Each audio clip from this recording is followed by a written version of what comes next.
धन्यवाद आदरणीय भाई राकेश जी और आप सभी युवा भारत के भाई बहनों को भी मेरा हार्दिक प्रणाम। आइए एक मंत्र पाठ के साथ इस सत्र का प्रारंभ करते हैं।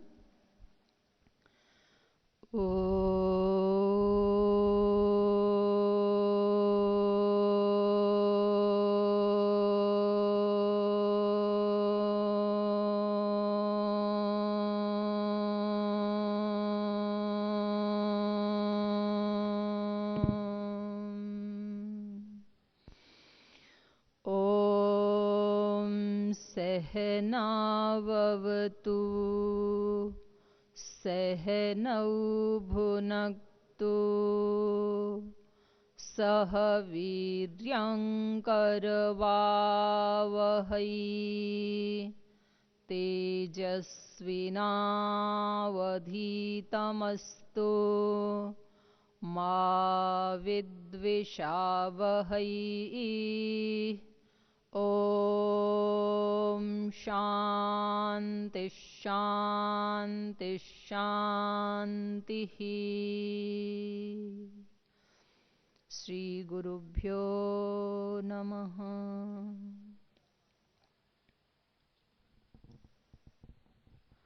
आइए आज इस विषय को प्रारंभ करने से पहले तब तक और भाई भी आ जाते हैं, एक प्रार्थना का उच्चारण करते हैं आप और हम सभी मिलकर के।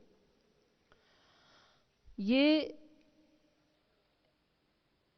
एक भगवान की ही इच्छा है ऐसा सोचना चाहिए। एक दिव्य इच्छा के तहत ही ये सारे संगठन के कार्य, श्रद्धेय स्वामी जी महाराज का इस धरती पे आना, इस मिशन को आगे बढ़ाना, तो ये सारी चीजें इंगित कर रही हैं कि एक भागवत शक्ति इस समय इस धरती के ऊपर प्रकट होना चाहती है।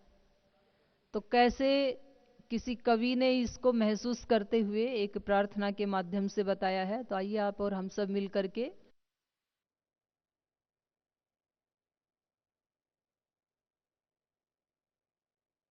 उठो सुनो प्राची से उगते सूरज की आवाज। ये सूर्य क्या कह रहा है? अपना देश बनेगा सारी दुनिया का सरताज। जो पहले भी सरताज था, मुकुटमणि था, फिर से ऐसे ही लक्षण घटित हो रहे हैं भारत में। तो तब तक एक प्रार्थना का उच्चारण करते हैं। उठो सुनो प्राची से उगते सूरज की आवाज। अपना देश बनेगा सारी दुनिया का सरताज, दुनिया का सरताज। उठो सुनो प्राची से उगते सूरज की आवाज। अपना देश बनेगा सारी दुनिया का सरताज, दुनिया का सरताज।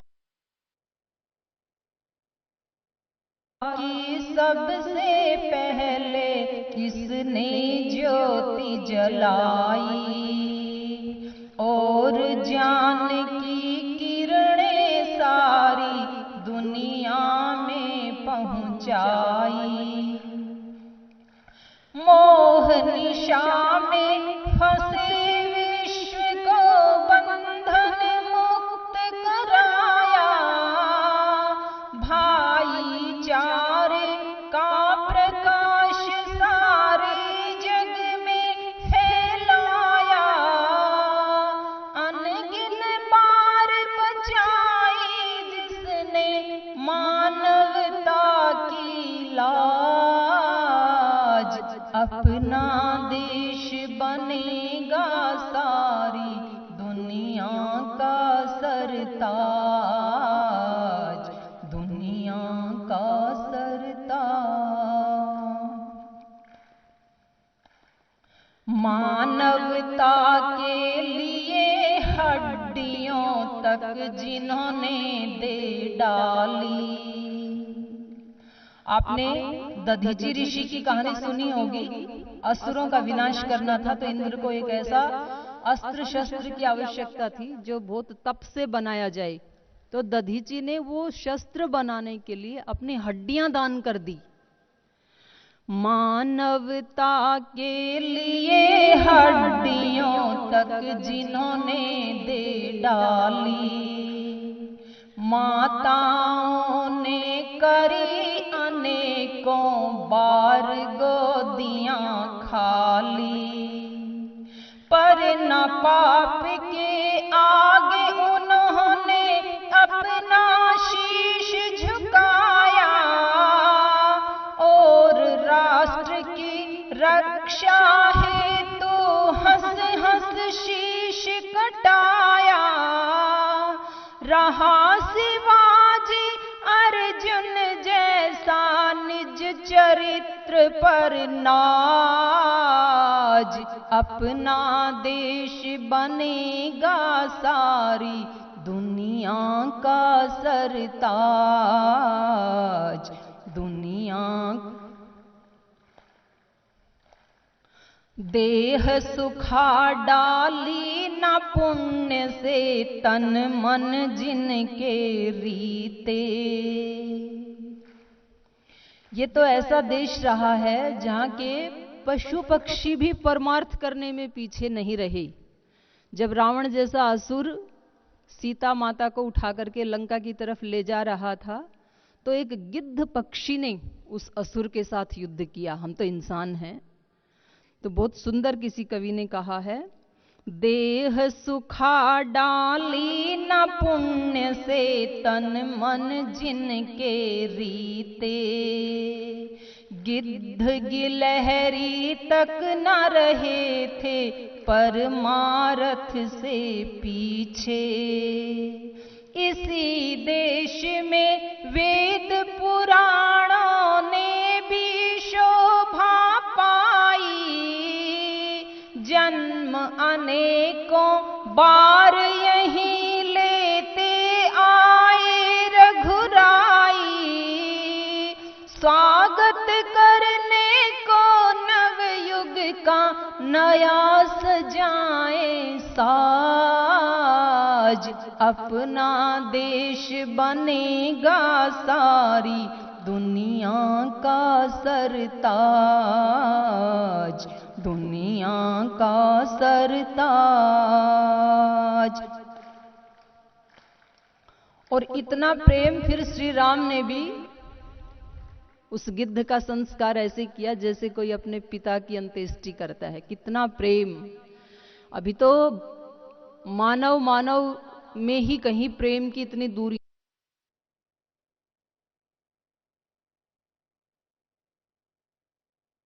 जो पशु पक्षियों को भी अपने स्वजन की तरह से मानते थे, अपने परिजन की तरह से मानते थे, परिवारजन की तरह से मानते थे। इतना प्रेम कि पशु पक्षी तक प्राणों से भी प्यारे, इतनी दया कि जीव मात्र सब परिजन सखा हमारे। श्रद्धा अपरंपार की पत्थर में भी प्रीत जगाई, और पराक्रम ऐसा जिसकी रिपु भी करे बढ़ाई। उसी प्रेरणा से हम रच दें फिर से नया समाज, अपना देश बनेगा सारी दुनिया का सरताज। दुनिया का सरताज। उठो सुनो प्राची से उगते सूरज की आवाज, अपना देश बनेगा सारी दुनिया का सरताज। दुनिया का सरताज। तो हमें क्या करना है फिर? ये स्वाभिमान कहीं सो गया आज की पीढ़ी में, तो उस सोए हुए स्वाभिमान को हमें जगाना है। सोए स्वाभिमान को आओ सब मिल पुनः जगाएं। सोए स्वाभिमान को आओ सब मिल पुनः जगाएं। नव जागृति के आदर्शों को दुनिया में पहुंचावें। ज्ञान यज्ञ की यह मशाल हर लेगी युगतम सारा। योग यज्ञ की यह मशाल हर लेगी युगतम सारा। हम बदलेंगे युग बदलेगा आज लगाए नारा। सुनो अरे युग का आवाहन कर लो प्रभु का काज। अपना देश बनेगा सारी दुनिया का सरताज। दुनिया का सरताज। उठो सुनो प्राची से उगते सूरज की आवाज। अपना देश बनेगा सारी दुनिया का सरताज। दुनिया का सरताज। दुनिया का सरताज। दुनिया का सरताज। दुनिया का सरताज।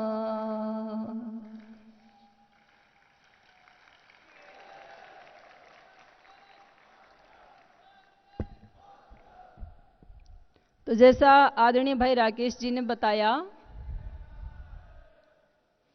कि ये देश कभी पूरे विश्व में एक सरताज की तरह से था। माने सर के ऊपर जो ताज होता है जिसका सबसे ऊंचा स्थान होता है, ऐसे विश्व के सभी देशों के अंदर सबसे ऊंचा स्थान कभी भारतवर्ष का था। और उस ऊंचे स्थान का यदि कोई मूल आधार था तो वो दो ही चीजें थी इस देश की। पहला था इस देश की ऋषि परंपरा, माने इस देश का यति, यति कहते हैं साधु को, सन्यासी को, ऋषि को, योगी को। और दूसरी थी इस देश की सती।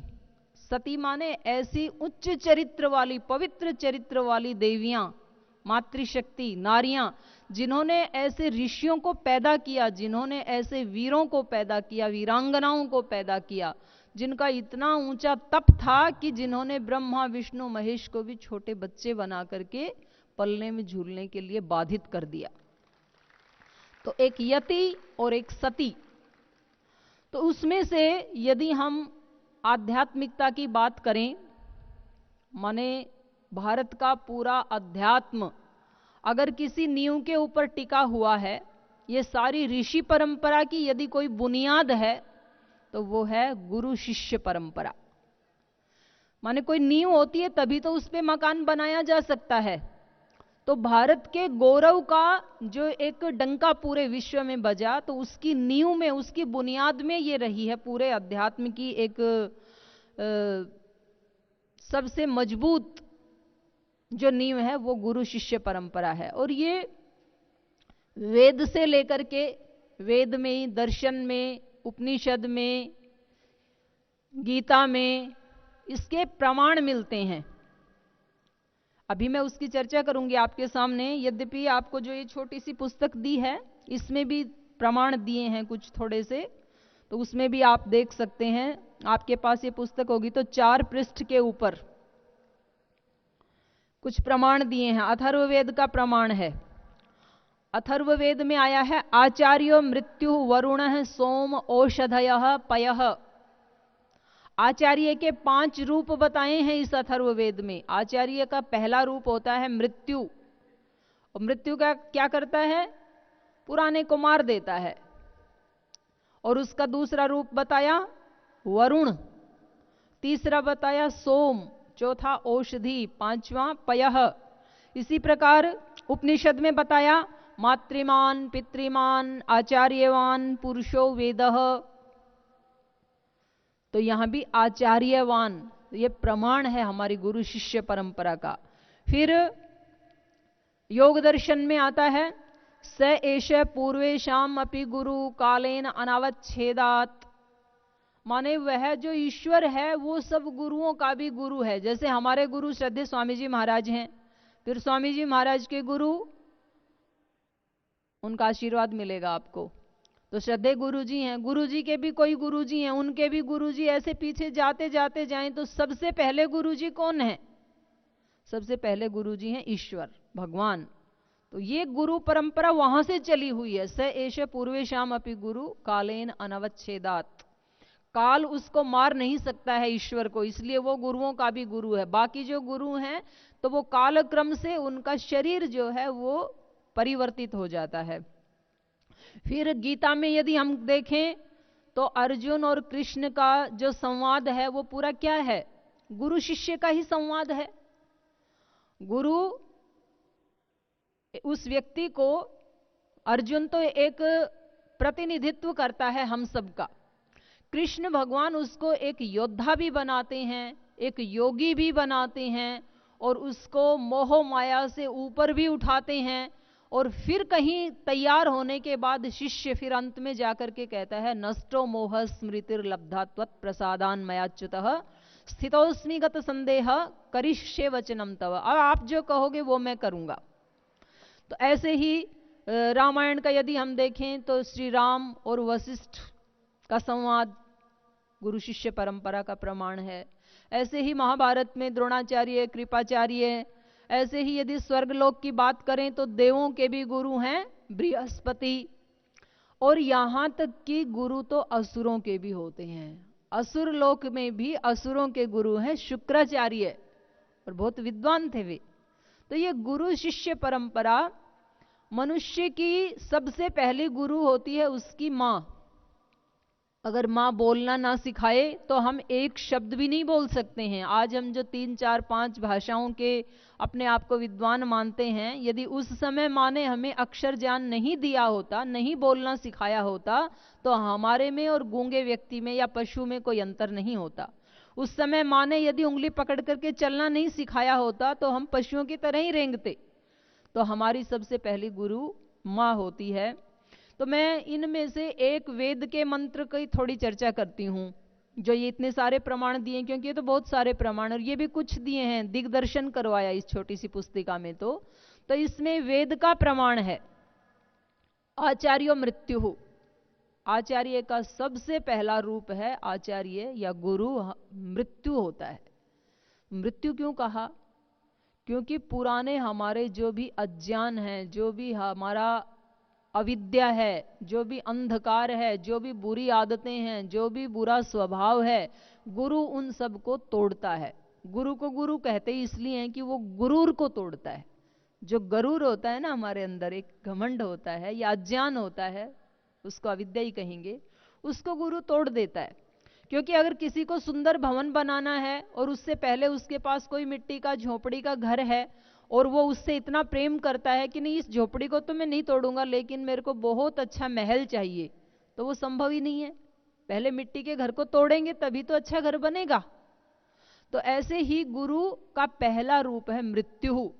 जब गुरु हमें दोष बताते हैं ना हमारे, जैसे अभी तो हम बड़ी शांति से सुन रहे हैं, और यदि यहां बैठ करके स्वामी जी महाराज किसी हमारे में से किसी भाई बहन का नाम लेकर के खड़ा कर दें और कहें कि आप में ये दोष हैं और आप इनको हटाओ, तो व्यक्ति को लगता है कि मेरे को सबके बीच में अपमानित कर दिया, और डिप्रेशन में जा सकता है।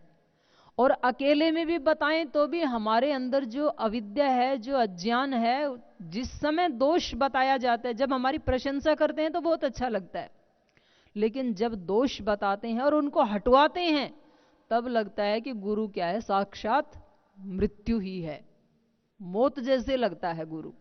उस समय अच्छा नहीं लगता है।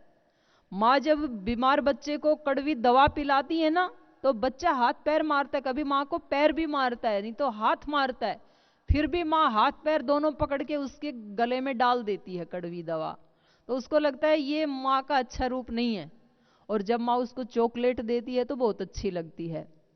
जब स्नान करवाती है उसका निकालती है मैल तो माँ बहुत बुरी लगती है, बच्चा रोता है, लेकिन जब माँ स्तनपान करवाती है तो माँ बहुत अच्छी लगती है। तो ऐसे ही गुरु भी जब हमारे दोषों को बताते हैं, उनको हटाते हैं, क्योंकि उनका प्रयोजन हमें अच्छा बनाना है, और जब तक बुरे को हटाएंगे नहीं तब तक अच्छा बनेगा कैसे। तो ये जो सबसे पहले वाला रूप होता है, क्योंकि शिष्य भी नया नया आया है और आते ही उसका ऑपरेशन शुरू कर दें तो ये बहुत बुरा लगता है। महर्षि दयानंद जब शुरू में गुरु विरजानंद जी के पास गए और उनका दरवाजा खटखटाया कि कौन, तो उन्होंने कहा यही तो पूछने आया हूं कि मैं कौन हूं, यही तो नहीं जानता, यही तो जानने आया हूं आपके पास। तो बोले ऐसा है, पहले आप जो जानते हो और जो कुछ आपके पास है एक बार यमुना में जाओ और इसको बहा के आ जाओ। जब मथुरा गए तो उनके पास जो कुछ भी उनकी पुस्तकें थी, जो भी उन्होंने पढ़े थे, जो ग्रंथ थे उनके पास, वो उनको बहा करके आ गई और तब गुरु ने दरवाजा खोला। तो गुरु तो उपलब्ध हैं, भगवान उपलब्ध हैं, लेकिन गुरु को शिष्य बन करके पाया जा सकता है। यदि हम मरने को तैयार नहीं हैं तो हम कभी भी गुरु को नहीं पा सकते हैं। माने गुरु का शिष्य बनना अपने हाथों से अपनी मृत्यु को स्वीकार करना है, ये कोई सरल कार्य नहीं है। तो गुरु का सबसे पहला रूप वेद में बताया आचार्यो मृत्यु। उपनिषदों में भी इसका एक आख्यान बनाया। उपनिषदों में यम नचिकेता की एक कथा आती है, तो वहां भी आचार्य का नाम है यम आचार्य। नचिकेता के पिताजी एक यज्ञ कर रहे थे, उसमें अपनी सब वस्तुएं दान कर रहे थे। सब वस्तुओं का उन्होंने दान करके वो सर्वजित बनना चाहते थे, सब कुछ जीतने वाला बनना चाहते थे। तो सब चीजें दे रहे थे, गाय दे रहे थे, कुछ पैसे, कुछ स्वर्ण मुद्राएं दे रहे थे। तो उनके बेटे ने पूछा, पिताजी सब कुछ का दान दे रहे, मुझे किसको दान दोगे? तो उसने कहा कि बताएंगे, अभी तुम थोड़ा शांति रखो। कई बार ना बच्चे पूछते हैं, वो सच्चे होते हैं ना। तो पिताजी ने कहा तू अभी चुप रह। तो पिताजी आप ये बूढ़ी बूढ़ी गायों का दान दे रहे हैं, ये तो अभी जितना इनको दूध देना था दे चुकी हैं, ये तो अभी घास भी नहीं खा सकती हैं, पानी भी नहीं पी सकती, ऐसी बूढ़ी बूढ़ी गायों को दे करके आप यश लूटना चाह रहे हैं। मैं जवान हूं, आप मेरा दान कीजिए ना, आप मुझे किसको देंगे? उसने एक बार, दो बार, तीन बार पूछा, तो फिर पिता को गुस्सा आया, तो फिर झुंझला करके कहा तुझे मैं मृत्यु को देता हूं। तो अब उसने सोचा कि ये मृत्यु कौन है, इसके पास मुझे जाना पड़ेगा, क्योंकि मेरा तो दान दे दिया। तो कई बार बड़े लोग ऐसे झुंझलाहट में बोल देते हैं। अब वो वहां से घर से निकल गया कि पिताजी ने मेरा दान कर दिया, और वो मृत्यु के दरवाजे पे चला गया और वहां 3 दिन बैठा रहा। वो समझाने के लिए एक आख्यान है, उसके लिए आपको ये पुस्तक दी जाएगी, उपनिषद संदेश। तो इसमें वो सारे आख्यान हैं। तो वहां भी, क्योंकि वो बड़ा है, मैं पूरा नहीं लेना चाह रही हूं, यम और नचिकेता की जो कथा है, तो वहां आचार्य का नाम है मृत्यु, और वहां से फिर वो विजयी होकर के आता है। 3 दिन उनके यम के दरवाजे पे वो बैठा रहता है भूखा प्यासा। 3 दिन के बाद जब यम आता है तो उसने कहा कि तुम 3 दिन मेरे दरवाजे पे भूखे प्यासे बैठे रहे हो, कोई 3 वरदान मांग लो।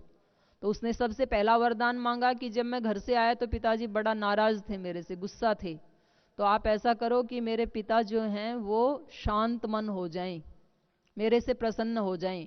और दूसरा उन्होंने पूछा कि ये स्वर्ग को प्राप्त करने वाली अग्नि कौन सी है, जिससे हम अपने स्वर्ग को प्राप्त कर लें, स्वर्ग माने आनंद को प्राप्त कर लें, तो कौन सी अग्नि है वो, कौन सा संकल्प है, कौन सी विद्या है वो। और तीसरा उन्होंने पूछा कि कुछ लोग कहते हैं कि मरने के बाद व्यक्ति का अस्तित्व रहता है, कुछ कहते हैं मरने के बाद कुछ भी नहीं रहता। तो आप तो यमराज हैं, मृत्यु हैं, तो आप ही बताइए कि मरने के बाद, क्योंकि इस विषय में आपके अलावा और कौन बता सकता है, तो आप ही बताइए कि मृत्यु के बाद का क्या रहस्य है। तो वहां वो उसको बहुत सारे प्रलोभन देते हैं कि तू घोड़े ले, हाथी ले, सोना ले, चांदी ले, लेकिन ये मत पूछ मरने के बाद क्या होता है, क्योंकि ये बहुत रहस्य की गूढ़ बात है। वो उन्होंने कहा मुझे कुछ नहीं चाहिए, धन नहीं चाहिए, न वित्तेन तर्पणीयो मनुष्य, मुझे तो यही जानना है। तो इस प्रकार से वो पूरे रहस्य जान करके अपने यहाँ आता है। ऐसे ही फिर उपनिषदों में नारद सनत कुमार की कथा आती है। नारद सब कुछ पढ़ करके 4 वेद, 6 दर्शन, 11 उपनिषद, भूगोल विद्या, खगोल विद्या, गणित विद्या, नक्षत्र विद्या, आयुर्वेद, सब कुछ पढ़ करके फिर वो अपने गुरु के पास जाते हैं कि गुरुजी मैं शब्दवित हूँ, शब्द तो जानता हूँ लेकिन आत्मवित नहीं हूँ, आत्मा को नहीं जानता मैं। और सारे शास्त्र कहते हैं कि जो आत्मा को जान लेता है वो इस संसार से तर जाता है, वो शोक को तर जाता है। तो क्योंकि मुझे तो अभी शोक है, मैं शोक में डूबा हुआ हूं इतना सब जान करके भी, तो आप मुझे कोई ऐसी विद्या सिखाइए जो मैं शोक से तर जाऊं, दुख से बाहर निकल जाऊं। तो शोक से निकलने वाली यही विद्या है अध्यात्म विद्या, जो आप अभी गुरु जी से सीख रहे हैं, स्वामी जी महाराज से सीख रहे हैं। प्राणायाम विद्या, योग विद्या, इसी को मधु विद्या भी कहा है, इसी को ब्रह्म विद्या भी कहा है उपनिषदों में। ऐसे आरुणी और उद्दालक का संवाद है, ऐसे ही फिर सत्यकाम जाबाल का है, पूरी उपनिषद है ना ऐसे गुरु शिष्यों के आख्यानों से ही भरी हुई है। तो मैं आपको बता रही थी ऋग्वेद वाला, उसमें पहला रूप है आचार्य का मृत्यु, दूसरा रूप है वरुण। वरुण माने जिसका हमें वर्ण करना है। जब धीरे धीरे हम ठीक हो जाते हैं, तो जैसे सुबह सुबह सोने की इच्छा होती है और उस समय स्पीकर कमरे में चालू हो जाते हैं कि उठो चलो योग में, तो उस समय बहुत बुरा लगता है। वो स्पीकर गुरु की ही आवाज है, वो गुरु का मृत्यु रूप है। गुरु कहते हैं उठो, और उस समय एक बार तो बहुत बुरा लगता है कि कहाँ फंस गए, अच्छे से सोते घर में। और फिर जब आप उठ के यहाँ आ गए और फिर आपने 2-2.5 घंटे योगाभ्यास किया, दंड बैठक व्यायाम प्राणायाम सब किया, तो फिर गुरु का अगला रूप आपको ऐसे लगता है अरे फ्रेश हो गई, अच्छा हुआ यहाँ आ गई, तो कितना अच्छा है, सुबह सुबह कितनी अच्छी शुरुआत हो गई, एक नई ऊर्जा एक नई स्फूर्ति आप महसूस करते हैं। तो उस समय गुरु का वरुण रूप हमारे सामने आता है, वर्णीय। फिर हम वर्ण करना चाहते हैं, हे गुरुदेव हमने आपका वर्ण कर लिया है, हमने आपको चुन लिया है अपने जीवन में। फिर तीसरा रूप है जब हम गुरु का वर्ण कर लेते हैं, उनको चुन लेते हैं, उनका चयन कर लेते हैं, और गुरु भी जब हमें स्वीकार कर लेते हैं, जब सब अज्ञान हट गया, अविद्या हट गई, सब दोष हट गए हमारे, तो फिर हम निर्मल हो गए, पवित्र हो गए, माने गुरु की कृपा के पात्र बन गए, तो गुरु भी हमें स्वीकार कर लेता है फिर। तो ये गुरु का वर्ण करने वाला दूसरा रूप है। फिर तीसरा रूप बताया आचार्यो मृत्यु वरुण सोम। जब हम गुरु को चुन लेते हैं, गुरु हमें चुन लेता है, तो तीसरा रूप हमारे सामने आता है सोम। सोम माने सौम्य। फिर गुरु हमें बहुत सौम्य मूर्ति दिखाई देते हैं, फिर यमराज जैसे भयंकर दिखाई नहीं देते हैं, क्योंकि अब योग हमारी आदत बन गई, हमारा स्वभाव बन गया। अब सच बोलना हमारा स्वभाव बन गया, अब ब्रह्मचर्य का पालन करना हमारा स्वभाव बन गया, अहिंसा हमारी आदत बन गई। जब ये सारे यम नियम हमारी आदत बन जाते हैं, तो फिर गुरु हमें बड़े सौम्य दिखाई देते हैं, साक्षात करुणा की मूर्ति, प्रेम की मूर्ति, वात्सल्य की मूर्ति दिखाई देते हैं, फिर यम दिखाई नहीं देते हैं। ये तीसरा रूप है सोम। और फिर ऐसे गुरु के सानिध्य में रहते रहते, जो श्रोत्रिय है, ब्रह्मनिष्ठ है, ऐसे गुरु के सानिध्य में रहते रहते फिर हमें चौथे रूप है गुरु का औषधयः, औषधि। अब तो गुरु हमारे लिए एक दवा का काम करने लगता है, हमारे सब दर्दों की एक दवा बन जाता है गुरु। और फिर सबसे अंतिम रूप है गुरु का पयः। पय कहते हैं, खीर को भी पय कहते हैं, दूध को भी पय कहते हैं, अमृत को भी पय कहते हैं। फिर गुरु हमें अमृत जैसा दिखाई देता है, अमरता के मार्ग पर हमें ले चलने वाला, हमें अमरगामी बना देता है, मोक्षगामी बना देता है। तो गुरु का पांचवा रूप है फिर पयः, फिर वो हमें अमृत स्वरूप दिखाई देने लगता है। तो ये हमारी ऐसी गौरवशाली गुरु शिष्य परंपरा है। ये तो मैंने एक वेद का मंत्र लेके उसका छोटा छोटा मोटा मोटा अर्थ बताया, आपको शब्दार्थ बताया है केवल। इसके विस्तार में जाएं तो फिर इस पे बहुत लंबा 4-5 घंटे की चर्चा हो सकती है। ऐसे ही फिर मैंने बताया गीता में, फिर उपनिषदों में ये गुरु की महिमा है। तो यहाँ पर हमें ये देखना है कि जब हम किसी ऐसे गुरु के पास पहुंच जाते हैं, उपनिषदों में वेदों में गुरु के विशेषण बताए, गुरु कैसा होना चाहिए, श्रोत्रिय। श्रोत्रिय माने जिसने ऋषियों को बहुत सुना है। सुना मतलब पढ़ा है, जिसने वेद पढ़े हैं, दर्शन पढ़े हैं, उपनिषद पढ़े हैं, अपने से पहले जो गुरु हैं उनको बहुत सुना है उन्होंने और उनको धारण किया है, श्रोत्रिय। और ब्रह्मनिष्ठ, ब्रह्मनिष्ठ उनको कहते हैं जिनकी निष्ठा हमेशा ब्रह्म में ही रहती है, माने जो 24 घंटे ब्रह्मनिष्ठ रहते हैं, माने ब्रह्म में ही विचरण करते हैं। हमारी जिसके प्रति निष्ठा होती है ना, हम उसी में विचरण करते हैं। जैसे किसी की खाने में निष्ठा है तो वो यहाँ बैठे बैठे भी चिंतन उसके दिमाग में खाने का चलता रहता है, नाश्ते में क्या खा के आया, अब दोपहर में क्या मिलेगा, फिर शाम को क्या मिलेगा। जिसकी जो निष्ठा होती है वो उसी में विचरण करता है। तो गुरु कैसा होता है, ब्रह्मनिष्ठ, उसको 24 घंटे वो ब्रह्म की ही अनुभूति करता रहता है, चाहे वो बाह्य रूप में कुछ भी कार्य करे। तो श्रोत्रिय, ब्रह्मनिष्ठ, ऐसे गुरु के पास जाकर के हमें 3 चीजों की प्राप्ति होती है, 3 चीजें मिलती हैं हमें, ज्ञान, संवेदनाएं, दिव्य ज्ञान मिलता है हमें और दिव्य संवेदनाएं मिलती हैं गुरु के पास। और फिर इन 2 चीजों के मिलने के बाद तीसरा हमें संकल्प लेना चाहिए, संगठित होकर के उस ज्ञान और उस कृति को आगे अभिव्यक्त करना। ज्ञान होना एक अलग बात है, अगर ज्ञान आगे कर्म में नहीं उतरता है, निष्ठा हमारी नहीं बनती है उसके प्रति, तो वो ज्ञान हमारे दिमाग में टेप रिकॉर्ड की तरह भरा है या अलमारी में किसी पुस्तक में ज्ञान है, दोनों बराबर ही हैं, उसमें कोई अंतर नहीं है। तो ज्ञान कृति में उतरना चाहिए, उसके आगे फिर पुरुषार्थ करना है हमें। और एक निष्ठा जब होती है तब हम पुरुषार्थ करते हैं। निष्ठा मतलब अत्यंत विश्वास, 100% विश्वास। जब हमें 100% विश्वास होता है तब हम उस कार्य को करते हैं। और फिर होती है उसकी अभिव्यक्ति। आज भी श्रद्धेय स्वामी जी महाराज सुबह सुबह बता रहे थे कि भक्ति का मतलब है अभिव्यक्ति। कोई व्यक्ति कहे मैं गुरु का भक्त हूं, कहते ही हैं, सब कहते हैं। संगठन में जो काम करते हैं, 5 संगठनों में, स्वामी जी महाराज मैं आपका बहुत बड़ा भक्त हूं, लेकिन संगठन में मेरे को न्याय नहीं मिलता है। भाई आप भक्त हो तो संगठन में न्याय क्यों नहीं मिलता है? बोल जी सब मेरे साथ झगड़ा करते रहते हैं।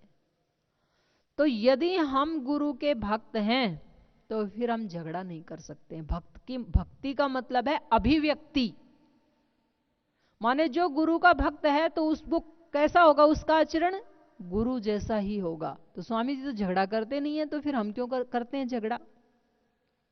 अगर कोई अपने आप को कहता है कि मैं राष्ट्र भक्त हूं, तो फिर राष्ट्र का सम्मान, राष्ट्र की समृद्धि, राष्ट्र में रहने वाले लोगों की कुशलक्षेम, वो उसके आचरण से अभिव्यक्त होनी चाहिए, तब उसको कहा जाएगा कि वो राष्ट्र भक्त है। वैसी अभिव्यक्ति, भक्ति का मतलब अभिव्यक्ति। राष्ट्रभक्त जो थे उन्होंने देश की हिफाजत के लिए, देश की वतन की इज्जत, आबरू, गौरव, सम्मान को बचाने के लिए अपनी गर्दन फांसी के फंदे में लटका दी। ये है भक्ति, राष्ट्रभक्ति। ये नहीं है कि हम कोई चुनाव जीत करके एमपी एमएलए बन गए और हम अपने मौज मस्ती, शराब, मीट आदि सब चल रहा है और कहीं ऐसा अवसर आए तो देश का बेच सकते हैं, सौदा कर सकते हैं और हम कहें कि हम तो बहुत बड़े राष्ट्रभक्त हैं। ये नहीं है। श्री अरविंद कहते थे कि ये देश मेरे लिए कोई मिट्टी का टुकड़ा नहीं है, कोई जमीन का टुकड़ा नहीं है। ये राष्ट्र मेरे लिए मेरी मां जैसे है, और कोई मेरी मां की छाती पर बैठकर उसका रक्तपान करे तो कोई बेटा कैसे मौन रह सकता है। माने ये राष्ट्रभक्ति है कि उसके लिए हम अपनी जान देने के लिए भी तैयार हों। कोई व्यक्ति कहे मैं ईश्वर भक्त हूं, ईश्वर भक्त का मतलब ये नहीं है कि हम मंदिर में जाकर के रोजाना जल चढ़ाते हैं या कावड़ चढ़ाते हैं या झंडा चढ़ाते हैं, तिलक लगाते हैं, माला पहनते हैं। ये भक्त का लक्षण नहीं है। और हो सकता है आंशिक रूप में हो यदि है तो, लेकिन वास्तव में ईश्वर का भक्त वो है जिसके आचरण से ईश्वर के ज्ञान की, ईश्वर के कर्म की, ईश्वर की शक्तियों की अभिव्यक्ति होने लग जाए। माने जैसे श्रद्धेय स्वामी जी महाराज राष्ट्र की समृद्धि के लिए आज देश में लाखों लोगों को रोजगार दिया है। एक समृद्धि का एक नया अभियान, एक नया मिशन, तो ये इसको कहते हैं राष्ट्रभक्ति। केवल राष्ट्रभक्ति के गीत गाने से नहीं। तो मैं चर्चा कर रही थी गुरु की। तो गुरु कैसा होता है? ऐसे गुरु के पास जब हम जाते हैं तो फिर हमें ज्ञान और निष्ठा जब हमारी जागृत हो जाती है, हम में स्थापित हो जाती है, तो फिर अगला हमारा कार्य है संगठित होकर के हम उस मिशन को आगे बढ़ाएं। ये बड़ी महत्वपूर्ण बात है, संगठित होकर के। यदि हम अकेले करें तो क्या होगा? आप यदि अकेले करेंगे तो भी उसका प्रभाव होगा निश्चित रूप से, लेकिन यदि उसी कार्य को सब मिलकर के करें तो उसका प्रभाव अनंत गुना बढ़ जाता है। फिर आपने ये देखा भी होगा, मैंने कई बार विचार किया, वेद में जो संगठन सूक्त है सबसे अंत में, तो ईश्वर ने कहा संगच्छध्वम संवदध्वम, सारे साथ मिलकर के ठीक ठीक चलना। संगच्छध्वम संवदध्वम, ठीक ठीक वाणी का प्रयोग करना। मैंने दे तो दिए हैं आपको सब कुछ, तो साथ साथ चलने में, अकेले चलें तो क्या दिक्कत है? ठीक ठीक चलें और अकेले चलें तो क्या दिक्कत है? आपने देखा होगा जब आप अकेले योग करते हैं तो आप 5-10 मिनट करते हैं घर में, फिर आपको लगता है कि एक काम मैं कराता हूं, उसके बाद करूंगा, फिर कोई दूसरा काम, तीसरा काम, बीच बीच में फिर व्यवधान आ जाते हैं। और जब आप बाहर जाकर के योग कक्षा में योग करवाते हैं तो पूरा पैकेज करके फिर अगले कार्य में आप लगते हैं, तो वो अच्छे से हो जाता है। तो इसलिए कहा संगठित होकर के जब हम कार्य करते हैं तो हम उसको एक लक्ष्य तक पहुंचा सकते हैं। तो ऐसे गुरु के पास जाकर के हमें, श्रोत्रिय ब्रह्मनिष्ठ गुरु के पास जाकर के ज्ञान से युक्त होकर के, दिव्य संवेदनाओं से युक्त होकर के संगठित होने का संकल्प लेना चाहिए। अब अगली बात आती है कि हम गुरु को धारण क्यों करें? गुरु की आवश्यकता क्या है जीवन में? भाई, जो हमने कर्म किया है उसका फल हमें मिलेगा, ये एक अटल नियम है, कर्म फल व्यवस्था है। तो फिर हम क्यों गुरु की भक्ति करें, क्यों गुरु को धारण करें? उसका प्रयोजन क्या है? तो उसके 2-3 प्रयोजन पर मैं चर्चा कर रही हूं। सबसे पहला है अदृष्ट सत्य का दर्शयिता। ये आपकी पुस्तक में भी दिया है ये हेडिंग। कुछ 2 प्रकार के सत्य होते हैं। एक दृष्ट सत्य होते हैं, उसी को ही मूर्त सत्य भी कहते हैं। जो ये सारा संसार आपको दिखाई दे रहा है ये दृष्ट सत्य है। दृष्ट सत्य माने जो देखा जा सके, वो वाला सत्य। आप मेरे सामने बैठे हैं, मैं आपके सामने बैठी हूं, ये दृष्ट सत्य है। हमारे सामने ये हॉल है जिसके ऊपर हम बैठे हैं, मैट है हमारे नीचे, ये दृष्ट सत्य है। ये सारी सूर्य, चांद, वृक्ष, वनस्पति, औषधि, समुद्र, पर्वत, ये जो कुछ भी है ये सारे दृष्ट सत्य के रूप में आते हैं। लेकिन इन सब के पीछे एक अदृष्ट सत्य भी है। और स्वामी जी ने बताया कोई बड़ा सत्य जब खोजना हो तो उसकी शुरुआत अपने शरीर से करनी चाहिए। माने हमारा जो शरीर दिखाई दे रहा है ये दृष्ट सत्य है, दिखाई दे रहा है ना शरीर हमें, पर इस शरीर के पीछे एक अदृष्ट सत्य भी है, दिखाई नहीं दे रहा। अदृष्ट सत्य है आत्मा। उसको हम सब महसूस तो करते हैं लेकिन जानते नहीं है। और यदि हमने उस अदृष्ट सत्य को नहीं जाना, 2 सत्य, दृष्ट और अदृष्ट, तो गुरु क्या करता है? अदृष्ट सत्य से हमारा परिचय करवा देता है। जो दिखाई नहीं दे रहा उससे हमारा परिचय करवाता है गुरु। तो हम कहेंगे उसको देखने की जरूरत क्या है? जो अदृष्ट है वो अदृष्ट रहे, उससे हमारा कौन सा कार्य रुक रहा है? यदि हम अदृष्ट सत्य को नहीं जानेंगे तो हमारा ज्ञान अधूरा रहेगा।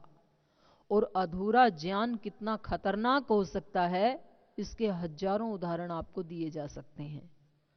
अदृष्ट ज्ञान को यदि हमने नहीं जाना, जैसे ये हमारा शरीर है, इसको तो हम जानते हैं, और इसके पीछे जो आत्म तत्व, एक दिव्य, एक जो चेतन तत्व कार्य कर रहा है, उसको यदि हम ना जाने, उसको यदि हम ना पहचाने, तो फिर वही होगा जो आज संसार में हो रहा है। शरीर को ही सब कुछ मान करके तो ये सारे अपराध हो रहे हैं कि किसी भी तरह से मेरे को चाहे किसी की सोने की चेन छीननी पड़े, चाहे किसी के घर में डाका डालना पड़े, चाहे किसी की हत्या करनी पड़े, लेकिन मेरे को धनवान बनना है, मेरे को इस शरीर को सुख देना है, चाहे इसके लिए मेरे को दुराचार करना पड़े, व्यभिचार करना पड़े, कोई बलात्कार करना पड़े, रेप करना पड़े, कुछ भी करना पड़े, तो वो व्यक्ति कर ही रहा है। यदि उसको ये पता लग जाए कि ये जो दिखाई दे रहा है ये तो अर्ध सत्य है, आधा सत्य है मेरे अस्तित्व का, इसके पीछे तो बहुत बड़ा अदृष्ट छिपा हुआ है जो दिखाई नहीं दे रहा है। इसको महसूस व्यक्ति कब करते हैं? जब ये हमारा शरीर मर जाता है, माने जब आत्मा इससे निकल जाता है ना, उस समय महसूस करते हैं। उस समय तो महसूस करते हैं। कैसे? यदि महसूस ना करें तो उस शरीर को रखें अपने घर में ही। कितना भी प्यारा व्यक्ति हो, कितना भी सुंदर हो, कितना भी लाखों करोड़ रुपए कमाने वाला बिजनेसमैन क्यों ना हो, लेकिन जब उसके अंदर से आत्मा निकल जाती है तो उस शरीर को कोई भी नहीं रखता है, चाहे वो कितना भी प्रिय पुत्र हो, कितना भी अच्छा पति हो, कितना भी अच्छा भाई हो, कोई भी हो। फिर कहते हैं कि ये अब किसी काम का नहीं है, इसको जलाओ, मतलब जो काम का था वो गया। पर यह सत्य तो अब समझ में आया जब उस व्यक्ति के जीवन का अंत हो गया। तो गुरु क्या करते हैं? जीते जी हमें दोनों अदृष्ट और दृष्ट दोनों सत्य का अनुभव करवा देते हैं। तो इसलिए हमें गुरु की आवश्यकता है। इस संसार का जो दृष्ट सत्य ये तो हमें दिखाई दे रहा है, और फिर हम वैज्ञानिक ढंग से भी इसको जान सकते हैं, इसका अनुभव कर सकते हैं। जैसे वैशेषिक दर्शन में एक सूत्र आता है, प्रथम अध्याय का 32वां सूत्र है, कारणाभावात् कार्याभावः। उसका अर्थ है कारण के अभाव से कार्य का अभाव होता है। जैसे आपने वस्त्र पहन रखा है तो उसका कारण क्या है? धागे, धागे से तो वस्त्र बना है, तो धागे नहीं है तो वस्त्र भी नहीं है। जो घड़ा बना है उसका कारण क्या है? मिट्टी, मिट्टी नहीं है तो घड़ा भी नहीं है। तो कारणा अभावात् कार्याभाव। तो ये संसार जो सारा बना है ये कार्य रूप है, तो जरूर इसके पीछे कोई ना कोई कारण भी होगा। यदि कारण नहीं है तो कार्य हो ही नहीं सकता है। तो ये हमें तर्क से तो पता लग जाता है, लॉजिक से भी पता लग जा रहा है, लेकिन उसका स्वरूप क्या है ये पता नहीं लगता, अदृष्ट है वो। तो गुरु क्या करते हैं? अदृष्ट के दर्शयिता होते हैं। और जब तक हम दृष्ट अदृष्ट मूर्त अमूर्त दोनों रूपों को नहीं जानते हैं तब तक हमारा ज्ञान अधूरा है। और अधूरा ज्ञान सबसे ज्यादा खतरनाक होता है। बिल्कुल अज्ञानी ज्यादा कष्ट नहीं देता है संसार को, जो बिल्कुल अज्ञानी है। और जो पूर्ण ज्ञानी है वो तो संसार के लिए परम हितकारी है, लेकिन जिनको अर्ध ज्ञान है वो क्या क्या पाप नहीं करवाते हैं इस संसार में, तो वो बड़ा खतरनाक होता है। तो इसलिए हमें संपूर्ण ज्ञान के लिए गुरु के सानिध्य में जाना चाहिए। फिर दूसरा है, गुरु दिव्य आलंबन होते हैं। वो इस पुस्तिका में भी है, आप इसको वैसे भी समझ लीजिए। देखो ये सारा संसार और हमारा पूरा जीवन कहीं ना कहीं आलंबनों पे टिका हुआ होता है। जैसे जब हम गृहस्थ में रहते हैं तो जब हम छोटे होते हैं तो माता पिता का आलंबन, माता पिता को बच्चे का आलंबन, फिर बड़े होते हैं तो मित्रों का आलंबन, और बड़े होते हैं तो पति पत्नी का आलंबन, फिर उसके बाद खुद के बच्चे हो जाते हैं तो उन बच्चों का आलंबन। इसी पे तो टिका हुआ है ये सारा संसार। और ये तो हो गया चेतन आलंबन। ये जड़ सृष्टि भी आलंबनों पे ही टिकी हुई है। परसों ही स्वामी जी महाराज बता रहे थे, और आप सबने भी इतनी तो साइंस पढ़ी ही है स्कूल में, कि ये जो पृथ्वी है ये इस आकाश में एक गेंद की तरह से लटक रही है। और ऐसे बहुत सारे नक्षत्र हैं, बहुत सारे ग्रह उपग्रह हैं, वो भी सारे ऐसे ही हैं। तो आश्चर्य ये होता है कि इतनी बड़ी पृथ्वी जिसके ऊपर इतने देश हैं, भारत तो एक देश है ना, उसके अतिरिक्त तो कितने देश हैं इस धरती के ऊपर, 200 से भी ऊपर देश हैं। और फिर जो देश हैं जिस पृथ्वी पे वो तो 1/4 है, 3 हिस्से तो इस धरती के ऊपर पानी ही है। तो कितनी बड़ी है ये पृथ्वी, और इतनी बड़ी पृथ्वी आकाश में ऐसे लटक रही है। और ब्रह्मांड में इस पृथ्वी की क्या अहमियत है? एक छोटी सी है, इससे तो बड़े बड़े सूर्य आदि पता नहीं कितने बड़े बड़े स्टार्स हैं। तो ये सब कैसे टिके हुए हैं? तो कह रहे हैं गुरुत्वाकर्षण की शक्ति से। गुरुत्वाकर्षण बोले न्यूटन ने खोज की, न्यूटन ने तो बता दिया कि गुरुत्वाकर्षण नाम की कोई शक्ति है, पर उस गुरुत्वाकर्षण शक्ति का जनक कौन है, उसका मालिक कौन है? जिसने वो गुरुत्वाकर्षण शक्ति बनाई, न्यूटन ने बनाई नहीं, बनी बनाई की खोज की, बताया कि एक गुरुत्वाकर्षण शक्ति है। तो ये सारी जो सृष्टि है इसके अंदर ये आलंबनों पे टिकी हुई है। ये पृथ्वी किसके आलंबन पे टिकी है? सूर्य के आलंबन पे। सूर्य के आलंबन से इस पृथ्वी का जीवन है। सूर्य ना हो तो पृथ्वी का कोई जीवन नहीं है, और पृथ्वी का जीवन ही हमारा अस्तित्व नहीं है। और फिर सूर्य भी किसके आलंबन पे है? ये सब उपनिषदों में यही चर्चा चलती है। ये पृथ्वी सूर्य के आलंबन पे है, फिर सूर्य किसके आलंबन पे है, फिर ऐसे एक दूसरे एक तीसरे आलंबन बताते बताते फिर लास्ट में जाकर के पूछते हैं, वहां पर याज्ञवल्क्य गार्गी का संवाद आता है उपनिषदों में, बोले ये सारा जगत किसमें होता है प्रोत है? गार्गी ने पूछा याज्ञवल्क्य ऋषि से, तो उन्होंने कहा ये सारा ब्रह्मांड जो है ये आकाश में होता है प्रोत है। फिर बोले वो आकाश किसमें होता है प्रोत है?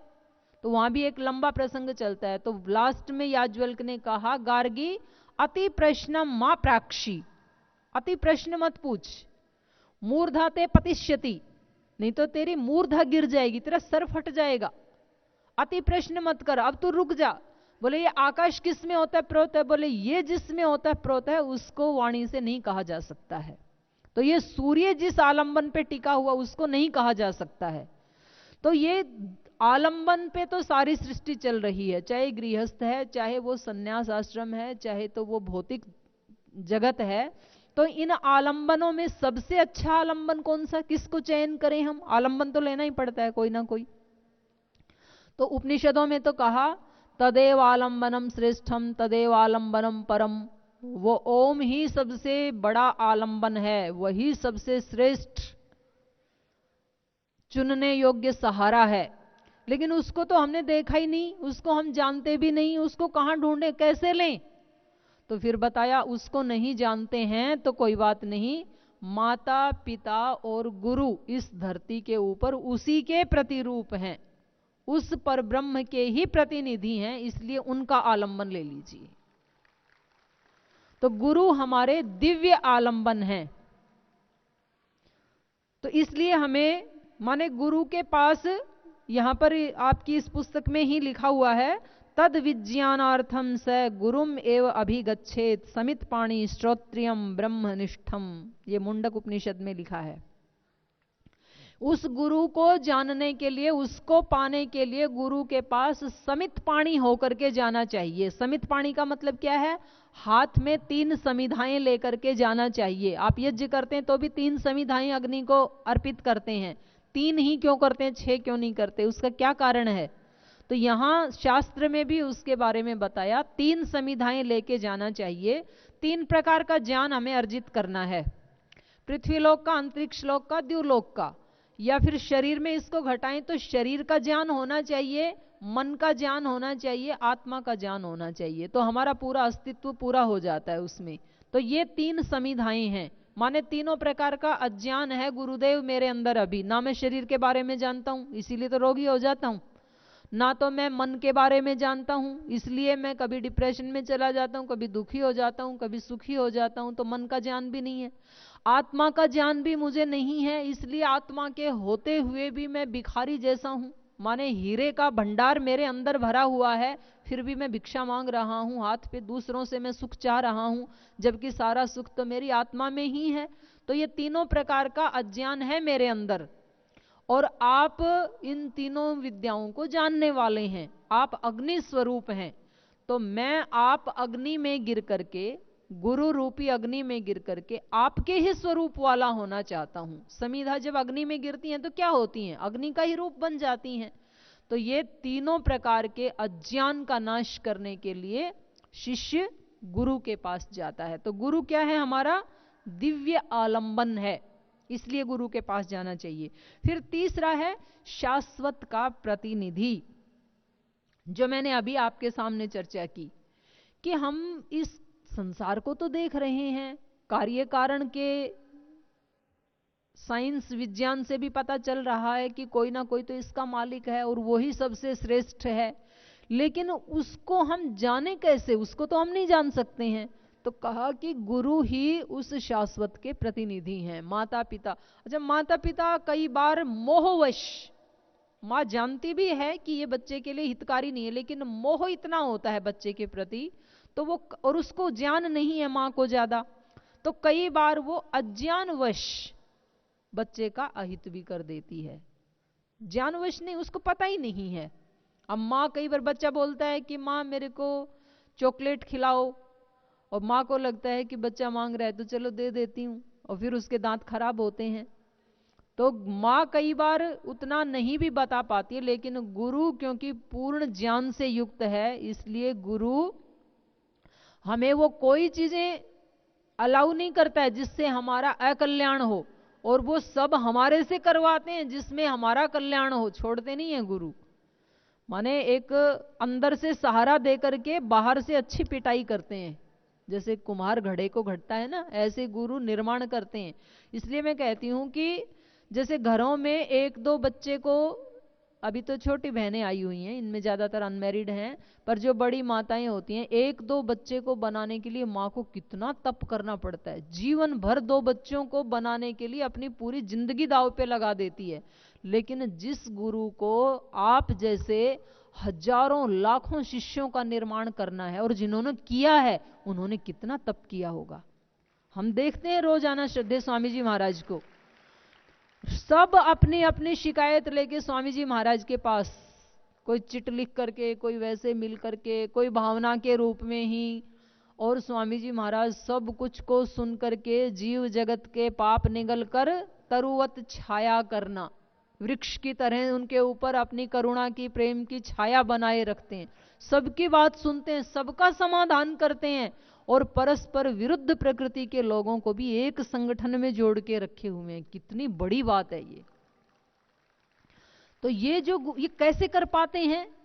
वो ऐसे करते हैं कि ये सारी सृष्टि में जैसे ईश्वर करता है, कोई ईश्वर को गाली भी निकाल देता है, कोई ईश्वर के विधान को तोड़ता है, जो ईश्वर ने विधान बनाया उससे उल्टे ही काम करते हैं, फिर भी ईश्वर उनको धूप दे रहा है, फिर भी उनको पानी दे रहा है, फिर भी उनको वायु दे रहा है, फिर भी उनको आगे सुधरने का हमेशा एक चांस देता है, कभी भी उनके लिए गेट बंद नहीं करता है। पापी से पापी व्यक्ति के लिए भी भगवान का दरवाजा खुला है। इसलिए ऐसे ऐसे पापियों का भी हमें इतिहास में नाम मिलता है कि जिन्होंने बहुत पराकाष्ठा के ऊपर वो पहुंच गए थे अज्ञान अंधकार के, और उस समय उनको लगा कि मैं अपनी दिशा को मोड़ करके और इस मार्ग पे चलूं, तो ऐसे व्यक्ति ऋषि बन गए। ऐसे व्यक्तियों ने भी उस ब्रह्म तत्व का उन्होंने उपलब्धि की, प्राप्ति की। तो भगवान कभी भी अपने दरवाजे बंद नहीं करते हैं, तो ऐसे ही गुरु भी कभी अपने दरवाजे बंद नहीं करते हैं। कितने भी हम अपराध कर देते हैं, त्रुटियां करते हैं, भूलें करते हैं, फिर भी गुरु हमें सुधरने के लिए हमेशा एक चांस और देते हैं। तो ये कार्य वही व्यक्ति कर सकता है जिसके अंदर भगवान जैसा, ये जो गुरु लोग होते हैं उन्होंने सेवा और साधना इन दो चीजों से अपने आप को उस साक्षात ईश्वर का प्रतिनिधि बनाया है।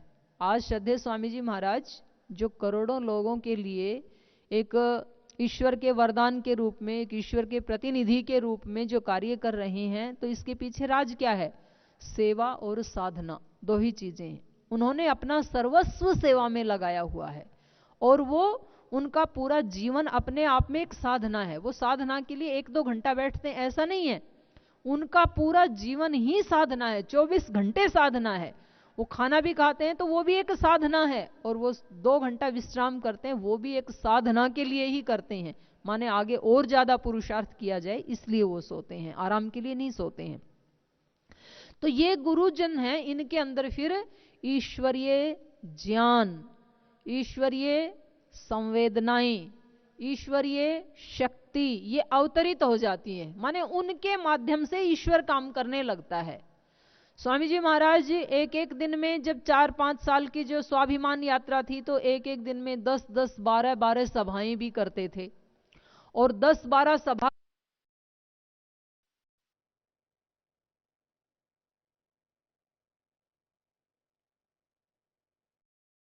से ही बोलते थे, कहीं महिलाएं हैं तो वैसा ही बोलते थे, कहीं जवान हैं तो वैसा ही बोलते थे, कहीं किसान हैं तो वैसा ही बोलते थे। तो ये सारा ज्ञान, और कहीं अर्थशास्त्र के ऊपर चर्चा होनी है तो वैसा ही बोलते थे, कहीं मैनेजमेंट के लोगों में बैठे हैं या कहीं डॉक्टर्स में बैठे हैं, कहीं साइंटिस्ट में बैठे हैं, सब प्रकार का ज्ञान। तो इतना समय तो है नहीं इतनी पुस्तकें पढ़ने का, वो कहां से आता है फिर? वो ईश्वरीय ज्ञान है, उनके अंदर अवतरित हो जाता है ऐसे गुरुओं में ईश्वरीय प्रेम।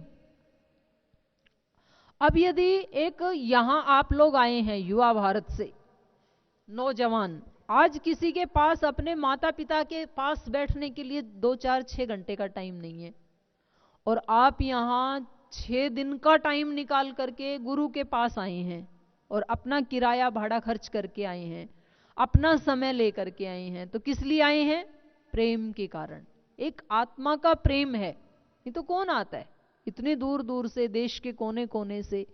तो ये प्रेम, एक व्यक्ति में इतने प्रेम की अभिव्यक्ति कैसे हो सकती है? वो ईश्वर का प्रेम है, और वो एक गुरु के माध्यम से प्रवाहित हो रहा है।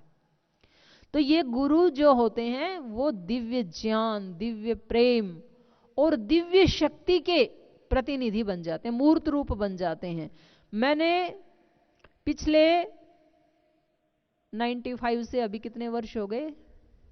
21 वर्ष, 21 वर्ष से देखा स्वामी जी को। वैसे उससे पहले भी देखा, 85 से जब गुरुकुल में रहते थे तब भी। इतना सा खा करके, और कोई व्यक्ति रोजाना 365 दिन 22 घंटे प्रचंड पुरुषार्थ करे, ये शक्ति एक मनुष्य में मैंने दूसरी जगह कहीं नहीं देखी। मैंने बहुत लोग देखे हैं, लेकिन इतनी अलौकिक शक्ति पुरुषार्थ की मैंने कहीं भी नहीं देखी। मैं कोई अतिशयोक्ति नहीं कर रही हूं, बिल्कुल सच कह रही हूं। बच्चे से भी कम डाइट है स्वामी जी की। माने लौकी तोरी की सब्जी जो कटोरी में आती है उसमें भी 2-3 चम्मच ही लेते हैं, आधी तो वापस ही जाती है। और 18 साल तो अनाज खाया ही नहीं। और अब भी जैसे कभी आधी, एक रोटी का 1/4 भाग या आधा भाग, बस उतना ही होता है उनका। और फिर वो फल नहीं खाते, नहीं तो पहले फल ले लेते थे। माने इतना थोड़ा खा करके एक व्यक्ति में इतनी शक्ति कैसे आ सकती है? मुझे आश्चर्य होता है कई बार। और फिर वो अर्जुन वाली बात मुझे याद आ जाती है कि भगवान कृष्ण को कहते हैं ना अर्जुन, कि मैं तो आपको अपना सखा समझ रहा था, मैं तो आपको अपना रिश्तेदार समझ रहा था। कुंती बुआ थी ना इनकी, कृष्ण की, मुझे नहीं पता था। जब उसका विराट रूप देखा तो उसने कहा मुझे नहीं पता था, ये तो कोई अलौकिक शक्ति है जिसको कि मैं अपना मित्र समझ रहा था, गुरु समझ रहा था, सखा समझ रहा था। मुझे भी कई बार ऐसे लगता है स्वामी जी के सामने जब होते हैं कि जिनको हम अपना गुरु समझ रहे हैं, एक इंसान समझ रहे हैं, वो वास्तव में एक इंसान नहीं है। उनके माध्यम से तो कोई अलौकिक शक्ति कार्य कर रही है। बहुत बड़ी बात है ये।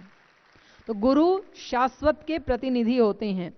फिर अगला है गुरु दिव्य रूपांतरण के कर्ता होते हैं। चौथा पॉइंट है गुरु की महिमा में। देखो, हमारे अंदर यदि कोई परिवर्तन ला सकता है ना, तो या तो मां ला सकती है या फिर गुरु ला सकता है। आपके दोष दिखाने वाले बहुत लोग मिलेंगे आपको, सारे दोष दिखाने वाले ही होते हैं। कुछ प्रत्यक्ष रूप से बोल देते हैं, कुछ अप्रत्यक्ष रूप से। माने कुछ आपको नहीं बताएंगे, दूसरे को बताएंगे कि देखो ये ऐसे करते हैं, ये ऐसे खाते हैं, ऐसे सोते हैं, इनका व्यवहार ऐसा है, इनका अहंकार ऐसा है, इनका घमंड ऐसा। कुछ ना कुछ आपके दोष गिनाने वाले बहुत मिलेंगे आपको। लेकिन वो हमारे अंदर कोई परिवर्तन करना चाहते हैं ऐसा नहीं है, बस वो दोष ही गिनाते ही हैं। और एक तरह से ऐसे व्यक्ति हमें खिन्न करते हैं, टॉर्चर करते हैं, परेशान करते हैं। इसलिए ऐसे लोगों से हमारे जीवन में कोई परिवर्तन नहीं आता है, बल्कि कई बार तो ये चीजें और बढ़ जाती हैं। जैसे वो लोग हमारे दोष गिनाते हैं ना, बोला अच्छा सब बताया, अब तो ऐसे ही करूंगा, अब बताओ क्या करोगे, तो और भी ज्यादा बढ़ जाती हैं वो चीजें। लेकिन गुरु पता भी नहीं चलने देते हैं और हमारा डिवाइन ट्रांसफॉर्मेशन कर देते हैं, कायाकल्प ही कर देते हैं। ये गुण केवल गुरु के पास होता है। कैसे होता है? एक छोटा सा उदाहरण कई बार आता है। जैसे लोहा एक बार पारसमणि के पास गया कि आप तो जो है ना लोहे को सोना बना देते, तो हमें भी सोना बना दो ना। तो उन्होंने कहा चलो बना देते हैं, आप आ गए तो उसने छुआ और लोहे से सोना बन गया। फिर बोले अभी तो आपने सोना ही बनाया, आप में तो सोना बनाने की पात्रता है, तो आप हमें पारस ही बना दो ना। सोना तो एक आपसे एक डिग्री नीचे रह गए हम तो, आपके अंदर तो सोना बनाने की पात्रता है, हम तो सोना तो बन गए पर दूसरे को तो सोना नहीं बना सकते हैं, तो आप हमें भी पारस बना दो। तो उन्होंने कहा ये दिव्य रूपांतरण माने फुल ट्रांसफॉर्मेशन करना ये मेरे बस में नहीं है। ये यदि करना है तो आप एक कीट का नाम लिया, भृंगी, जो मिट्टी का घर बनाते हैं ना, एक कीड़ा होता है ततैया जैसा, तो वो एक मिट्टी का घर बनाता है, उसमें छेद छेद होते हैं, फिर दूसरी जाति के कई कीड़े उठा के लाता है, उस मिट्टी के घर में बंद कर देता है, फिर बाद में सारे छेद भी बंद कर देता है, एक छेद खुला रखता है केवल, और उस छेद में से थोड़ी थोड़ी देर के बाद वो भी भी ऐसे करके ना उनको आवाज सुनाता रहता है 15-20 दिन, 1 महीने तक, तुम सब भृंगी हो, तुम सब भृंगी हो, तुम सब भृंगी हो, ऐसे ही सुनाता है, बाकी आवाजें बंद, केवल एक आवाज सुननी है बस। और फिर 15-20 दिन के बाद जब उन कीड़ों को बाहर निकालते हैं तो सारे भृंगी बने हुए ही निकलते हैं। ये गुरु की महिमा है। गुरु कहता है बाहर की सब आवाजें बंद, अब एक ही आवाज सुननी है आपको, तुम ऋषि पुत्र हो, तुम उस ब्रह्म के ही साक्षात अंश हो, बस एक ही आवाज सुनाता है केवल। और फिर थोड़े दिन के बाद उसको ब्रह्म कहते कहते वो ब्रह्म ही बन जाता है, फिर वो कहता है अहम ब्रह्मास्मि, ये सारे दोष मेरे नहीं है, मेरा स्वरूप तो ये है। तो ये जो दिव्य रूपांतरण है ये एक गुरु ही कर सकता है, बहुत कुशलता से दोषों को हटाता है गुरु, डॉक्टर की तरह होता है गुरु। डॉक्टर क्या करता है, कैसा भी मरीज क्यों ना आ जाए पहले उसको स्वीकार करता है, और फिर उसका चीर फाड़ ऑपरेशन करके उसको ठीक करके फिर उसके घर भेजता है। गुरु भी कैसा भी शिष्य क्यों ना आ जाए पहले उसको स्वीकार करता है, और फिर इतनी कुशलता से उसके दोषों को हटाता है, और जब वो ठीक हो जाता है तो फिर उसको राष्ट्र के लिए समर्पित कर देता है सेवा करने के लिए। ये बड़ी कुशलता का कार्य है दिव्य रूपांतरण करना। आज तक एक भी ऐसा व्यक्ति नहीं है जिसने बिना किसी गुरु की कृपा के ऐसा दिव्य रूपांतरण कर लिया हो। कितने सारे उदाहरण हैं हमारे सामने। तो हमारा डिवाइन ट्रांसफॉर्मेशन गुरु कर सकते हैं। अगला है फिर अनंत धैर्य, प्रेम और करुणा के अवतार होते हैं गुरु। श्री अरविंद ने एक जगह लिखा गुरु के बारे में कि गुरु में मां का अनंत प्रेम वात्सल्य और एक पिता का अनंत धैर्य, ये दोनों चीजें एक साथ होती हैं गुरु में। मां का अनंत प्रेम और पिता का अनंत धैर्य। तो हम स्वामी जी महाराज के जीवन में देखते हैं इतने सारे माने इतनी सारी तो प्रतिकूलताएं संगठन के हम ही लोग देते रहते हैं। जब हम ठीक से नहीं रहते हैं तो फिर वो सारी सूचनाएं स्वामी जी के पास तो आती ही हैं, और फिर इतने दूसरे लोग भी देते हैं, कोई विदेशी कंपनी वाले, नहीं तो पहले थोड़े दिन पहले तो कांग्रेस पार्टी ने भी बहुत सारा दिया प्रसाद रामलीला मैदान में। ऐसे कितना सारा मिलता रहता है, लेकिन उस सबको ऐसे पी जाते हैं जैसे शिव ने विष हलाहल को पी के कंठ में रोक लिया था, नीलकंठ। तो ये अनंत धैर्य माने जिसका कोई अंत नहीं। भाई कितना धैर्य रखें, कितनी धीरज रखें, ऐसा नहीं कहते हैं, अनंत धैर्य। और मां का अनंत प्रेम, तो कितना प्रेम दें, इतना तो दे दिया, अब तो सुधरते ही नहीं हो तो जाओ, ऐसा नहीं कहते हैं गुरु कभी भी। वो उतना ही धैर्य बना के रखते हैं कि कभी ना कभी तो ये ठीक हो ही जाएगा, फिर भी अपनी करुणा, अपना वात्सल्य, अपना अनुग्रह उसके ऊपर, शिष्य के ऊपर बनाए ही रखते हैं। तो गुरु अनंत धैर्य के, प्रेम के और करुणा के अवतार होते हैं। अब है गुरु का दर्शन।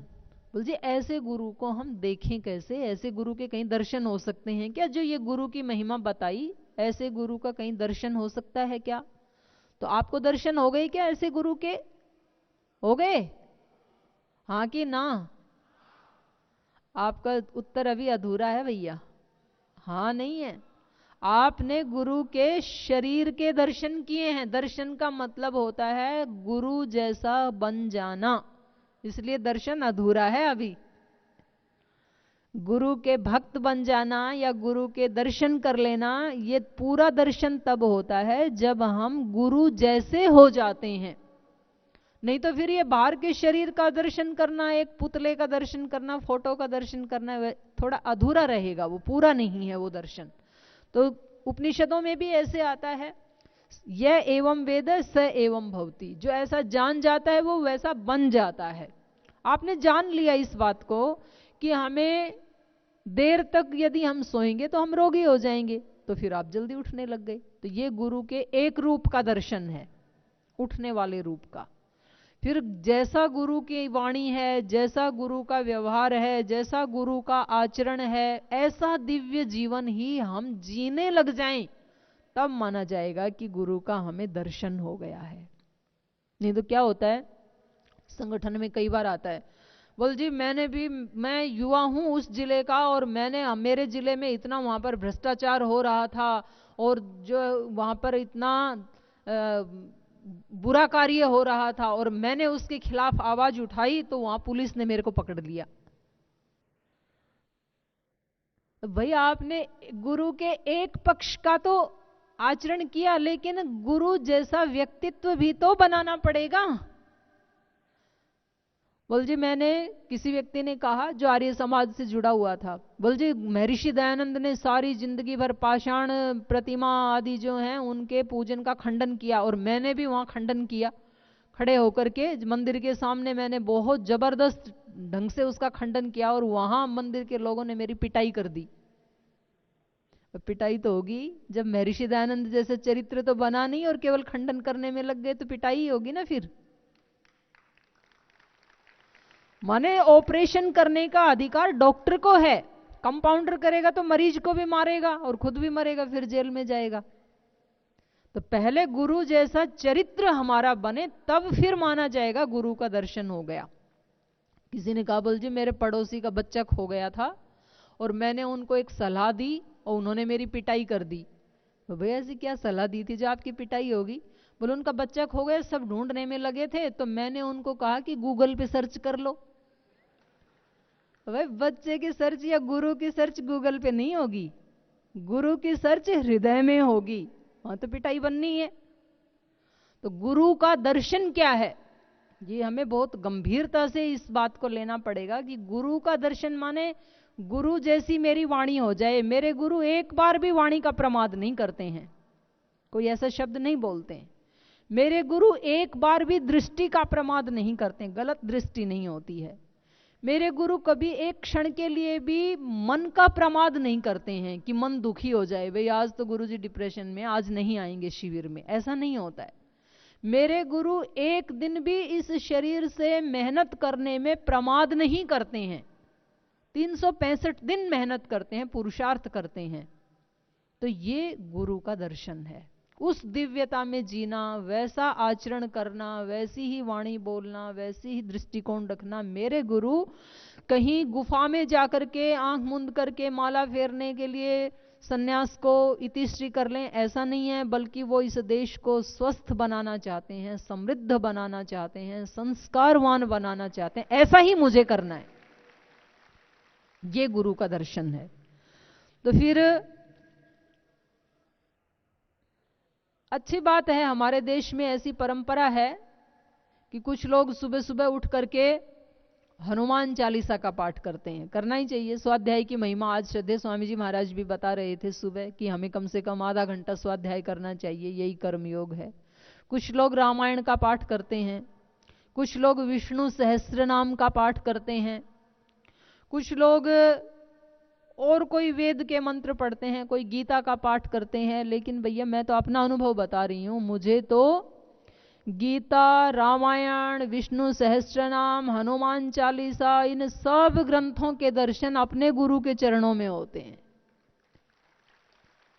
माने ये सारे ग्रंथ समन्वित होकर के हमारे गुरु में, क्योंकि हनुमान चालीसा में जो हनुमान जी के गुण, कर्म, स्वभाव, लक्षण बताए वो तो सब मेरे गुरु में है। गीता में जो श्री कृष्ण के एक गुरु के जो लक्षण बताए वो तो सब मेरे गुरु में है। रामायण में श्री राम की मर्यादा और उनका जो उच्च चरित्र के दर्शन जो रामायण कराती है वो तो मुझे लाइव अपने गुरु में दिखाई दे रहे हैं।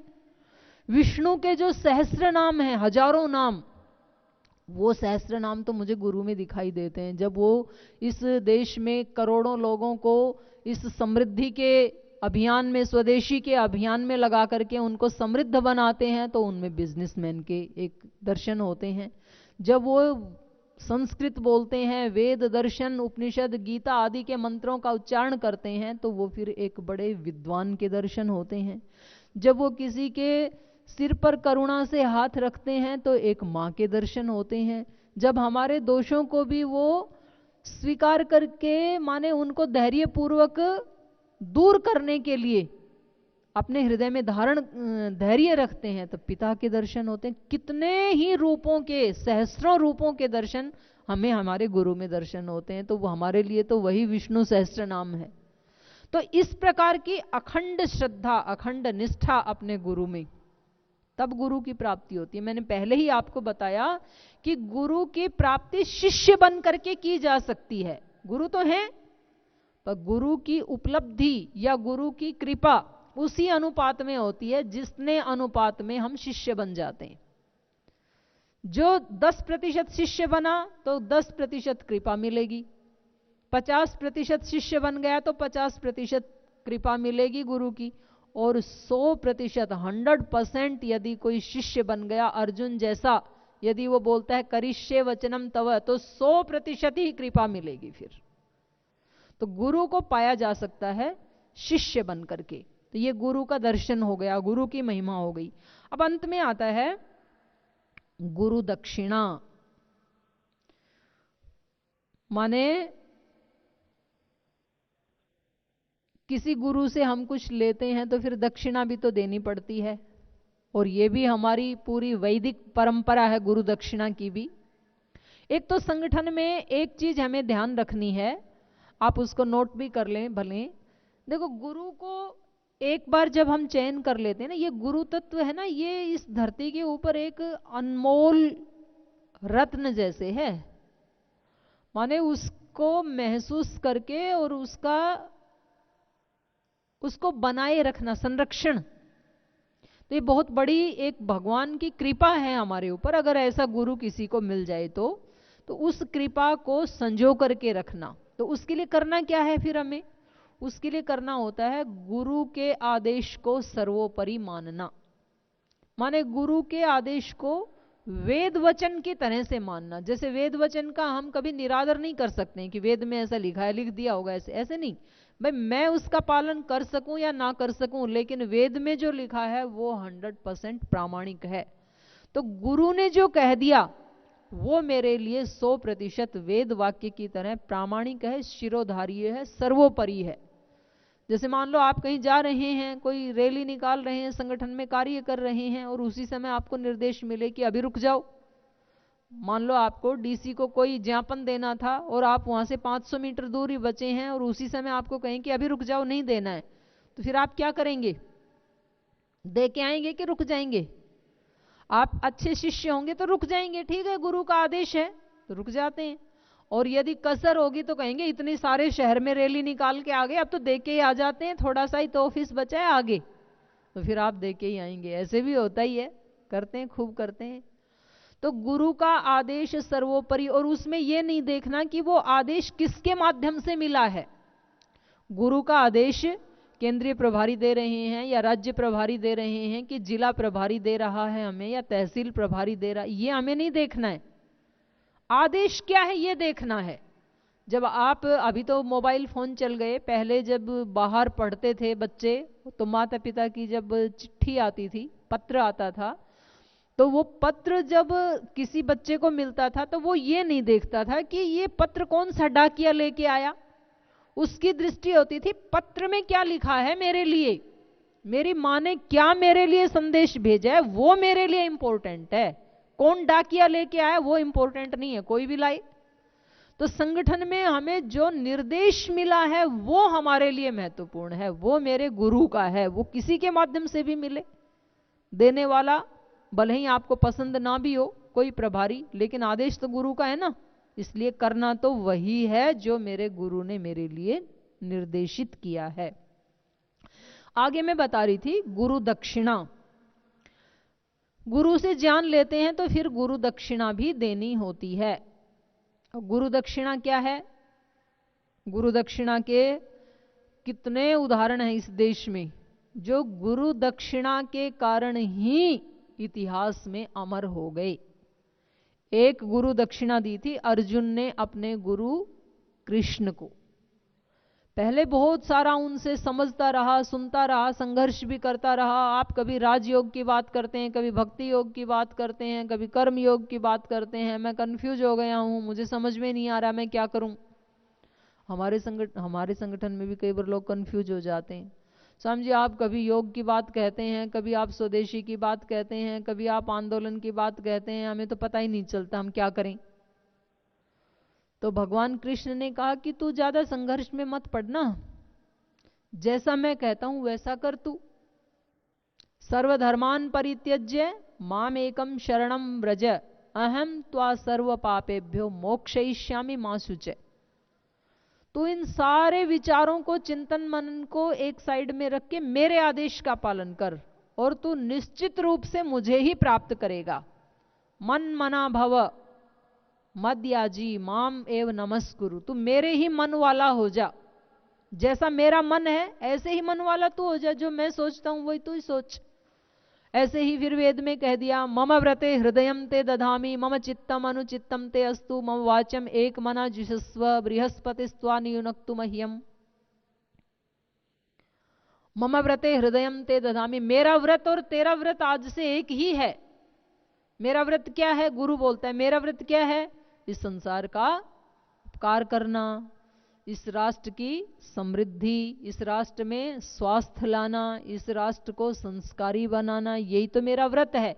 तो आज से तेरा और मेरा व्रत एक हो जावे। मम व्रते हृदयम ते दधामि मम चित्तम अनुचित्तम ते अस्तु। तेरा चित्त और मेरा चित्त एक जैसा हो जावे। कितनी बढ़िया बात है। बढ़िया बात तो है, लेकिन जब अपना उस पे अहंकार पे चोट पड़ती है ना, तो फिर बहुत बुरी लगती है। लगता तो अच्छा है कि कितना अच्छा हो, मेरा चित्त भी मेरे गुरु जैसा हो जाए। किसी डॉक्टर ने एक व्यक्ति को कहा कि आप बार बार मेरे पास आते हो कोई ना कोई रोग लेकर के, अब की बार मैं आपको ऐसी दवाई दूंगा कि अब आप पुनः युवा बन जाएंगे, जवान बन जाएंगे। उस व्यक्ति ने क्या उत्तर दिया पता है? उस व्यक्ति ने कहा, ना ना डॉक्टर साहब ऐसा मत कर देना, यदि आपने मेरे को ऐसी दवाई दे दी तो मेरी पेंशन बंद हो जाएगी, बुढ़ापा पेंशन मिलती है मेरे को। तो जब हमारे अहंकार पे चोट पड़ती है ना, तब हम नहीं चाहते हैं। तो शास्त्र तो कहता है मम चित्तम अनुचित्तम ते अस्तु। तेरा चित्त और मेरा चित्त आज से एक जैसा हो गया, चिंतन एक ही जैसा करना है। मम वाचम एक मना जुसस्व। मेरी वाणी को एकाग्र मन होकर के सुनना। बिखरे हुए मन से मेरी वाणी को सुनेगा तो कुछ सुनेगा, कुछ ना सुनेगा, आधा अधूरा ज्ञान होगा, आधे अधूरे काम करेगा, आधा अधूरा परिणाम आएगा। तो पूरा शिष्य बनना। स्वामी जी महाराज कल भी बोल रहे थे इस बात को, परसों भी बोल रहे थे, और बहुत बल दे करके बोलते हैं, जो बने पूरा बने। शिष्य बने तो पूरे शिष्य बने, अधूरे ना बने कि अपने काम काम की बातें तो मान लियो जी, ये हमारे काम की नहीं, ये हम नहीं मानेंगे, तो फिर आपको लाभ भी अधूरा होगा, पूरा नहीं होगा। तो मम वाचम एक मना जुसस्व। मेरी वाणी को एकाग्र मन होकर के सुनना, एक मन, खंडित मन से मत सुनना। बृहस्पतिस्त्वा नियुनक्तु मह्यम। उस बृहस्पति ने, बृहस्पति माने ज्ञान का स्वामी, माने ईश्वर, उस ज्ञान के स्वामी ईश्वर ने तुझे मेरे लिए बनाया है। गुरु बोल रहा है ऐसे, मेरे लिए तेरा निर्माण किया है उस बृहस्पति ने, इसलिए मेरी बात सुनना ध्यान से। तो ये एक गुरु दक्षिणा दी थी अर्जुन ने, मैं ये बता रही थी आपको। एक गुरु दक्षिणा दी थी एकलव्य ने। उसने तो साक्षात गुरु से सीखा भी नहीं, हम तो साक्षात सीख रहे हैं, उसने तो केवल मूर्ति बना करके सीखा था। और उसके बाद भी गुरु ने आकर के मांग लिया कि अपने दाहिने हाथ का अंगूठा दे दो मुझे, क्योंकि गुरु भी उस समय थोड़े राग से युक्त हो गए थे, द्रोणाचार्य। उनको राग ये हो गया कि इस धरती पे सर्वश्रेष्ठ धनुर्धर मेरे को अर्जुन को ही घोषित करना है। तो मानव शरीर में थे, कोई नहीं, कोई एक वीकनेस आ गई गुरु में। तो वहां पर एकलव्य ने वो गुरु दक्षिणा, अपना अंगूठा दे करके वो अमर हो गए। अंगूठा देने से मना कर देते तो शायद अमर नहीं भी हो पाते, शायद उनको कोई नहीं जानता लेकिन अपना अंगूठा माने अपना सर्वस्व दान देने के लिए शिष्य तैयार है। एक गुरु दक्षिणा दी थी महर्षि दयानंद ने। जब वो थोड़ी सी लौंग लेके गए तो गुरुजी ने डांट दिया कि क्या मैंने इसी के लिए पढ़ाया था तुझे इतने वर्ष तक? आज देश में क्या हो रहा है उस सब का सुधार करने के लिए मैंने तेरे को यह विद्या दी थी। मुझे माफ करना, बाहर भी मैं कई बार देखती हूँ, जैसे कल ही मैं 11 बजे इधर आई और 10 बजे श्रद्धेय स्वामी जी महाराज यहाँ आ गए थे। मुझे किसी कार्य में भेज दिया था, स्वामी जी का ही कार्य कर रही थी। तो जब मैं 11 बजे आई तो वहाँ 1000-1500 नौजवान तो बाहर बैठे हुए थे। मतलब यहाँ स्वामी जी महाराज का सेशन चल रहा है, कुछ लोग बाहर घूम रहे हैं,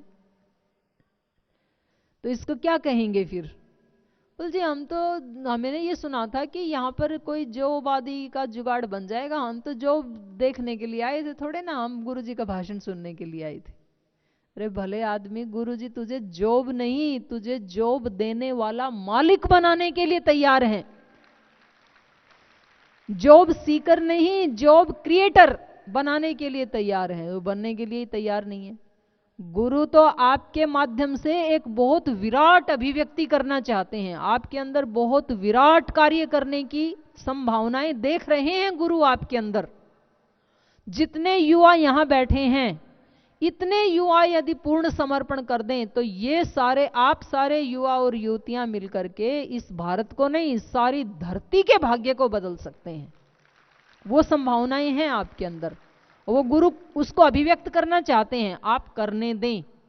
आज सुबह स्वामी जी महाराज ने बहुत अच्छी बात एक बताई थी, पुरुषार्थ और प्रार्थना।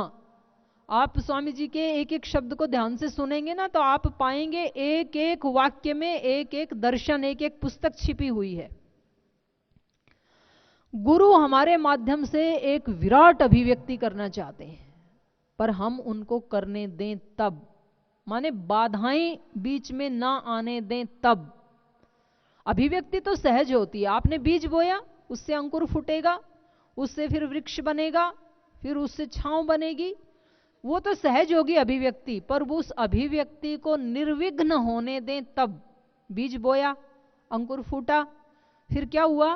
कोई गाय आके उसको खा गई, कोई भेड़ आकर के खा गई, फिर पौधा इतना बड़ा हुआ, फिर बकरी आकर के खा गई, तो फिर वो कभी भी वृक्ष नहीं बनेगा। तो क्या करते हैं? फेंस लगा देते हैं कांटे की उसके चारों तरफ, ताकि कोई भेड़, बकरी, गाय, भैंस कोई भी आके उसको नष्ट ना करे।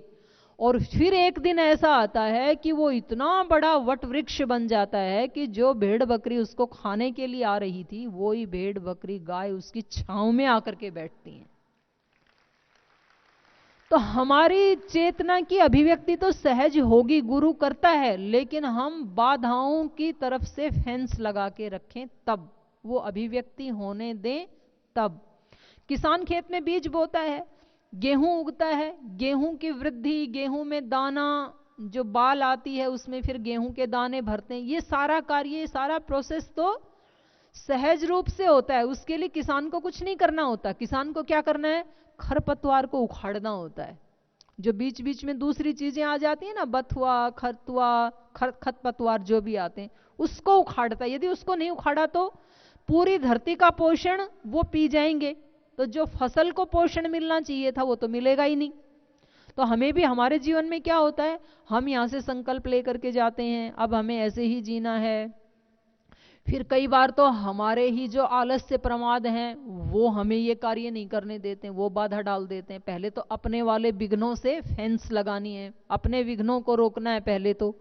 फिर दूसरे लोग भी, कुछ चीजें होती हैं, जैसे एक देखो बाहर के जो परिवर्तन होते हैं, जैसे किसी व्यक्ति ने, हमारे यहाँ एक आचार्य जी हैं, आचार्य ओझा जी, उन्होंने 3 महीने में 26 किलो वजन कम किया है अपना। यहाँ पढ़ाने आए थे तो उनको बुला लेंगे भी कल।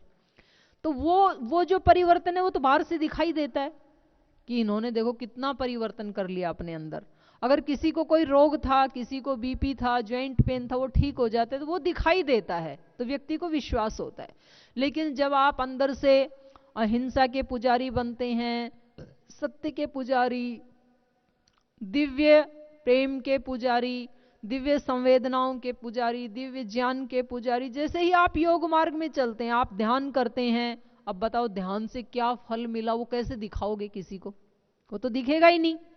वो दिखेगा नहीं तो दूसरे व्यक्ति तो सोचेंगे कि ये वैसा ही है, जैसा हमने 6 महीने पहले देखा था वैसा ही व्यक्ति ये आज है। लेकिन आपके अंदर तो परिवर्तन शुरू हो गया। अब वो वैसा ही बिहेव करते हैं आपके साथ जैसा 6 महीने पहले करते थे, और आपको लगता है कि नहीं ये मेरे साथ ऐसा बिहेव क्यों कर रहे हैं, मैं तो चेंज हो गया अंदर से, ये अभी भी मेरे को उस दृष्टि से क्यों देख रहे हैं। तो फिर हम क्षोभ युक्त हो जाते हैं, क्लेशित हो जाते हैं, परेशान हो जाते हैं हम, क्योंकि हम जानते हैं कि सचमुच हमने तो वो चीज छोड़ दी और ये मेरे को फिर भी वही टाइटल दे रहा है। तो फिर क्लेश होता है। उस समय उस क्लेश से अपने आप को बचा लेना, बस ये योग साधना है आंतरिक रूप से। और ये यदि हमने बचा लिया तो हम उस वट वृक्ष की तरह ही बन जाएंगे। फिर हमारे माध्यम से वही कार्य होने लगेगा जो गुरु हमारे माध्यम से करना चाहते हैं। तो प्रार्थना और पुरुषार्थ, यदि हम केवल पुरुषार्थ करेंगे तो हमारे अंदर अहंकार का दोष आ जाएगा, फिर हम अहंकारी बन जाएंगे रावण की तरह से। उसने बहुत साम्राज्य इकट्ठा किया लेकिन मन में कृतज्ञता नहीं थी, समर्पण नहीं था, विनम्रता नहीं थी।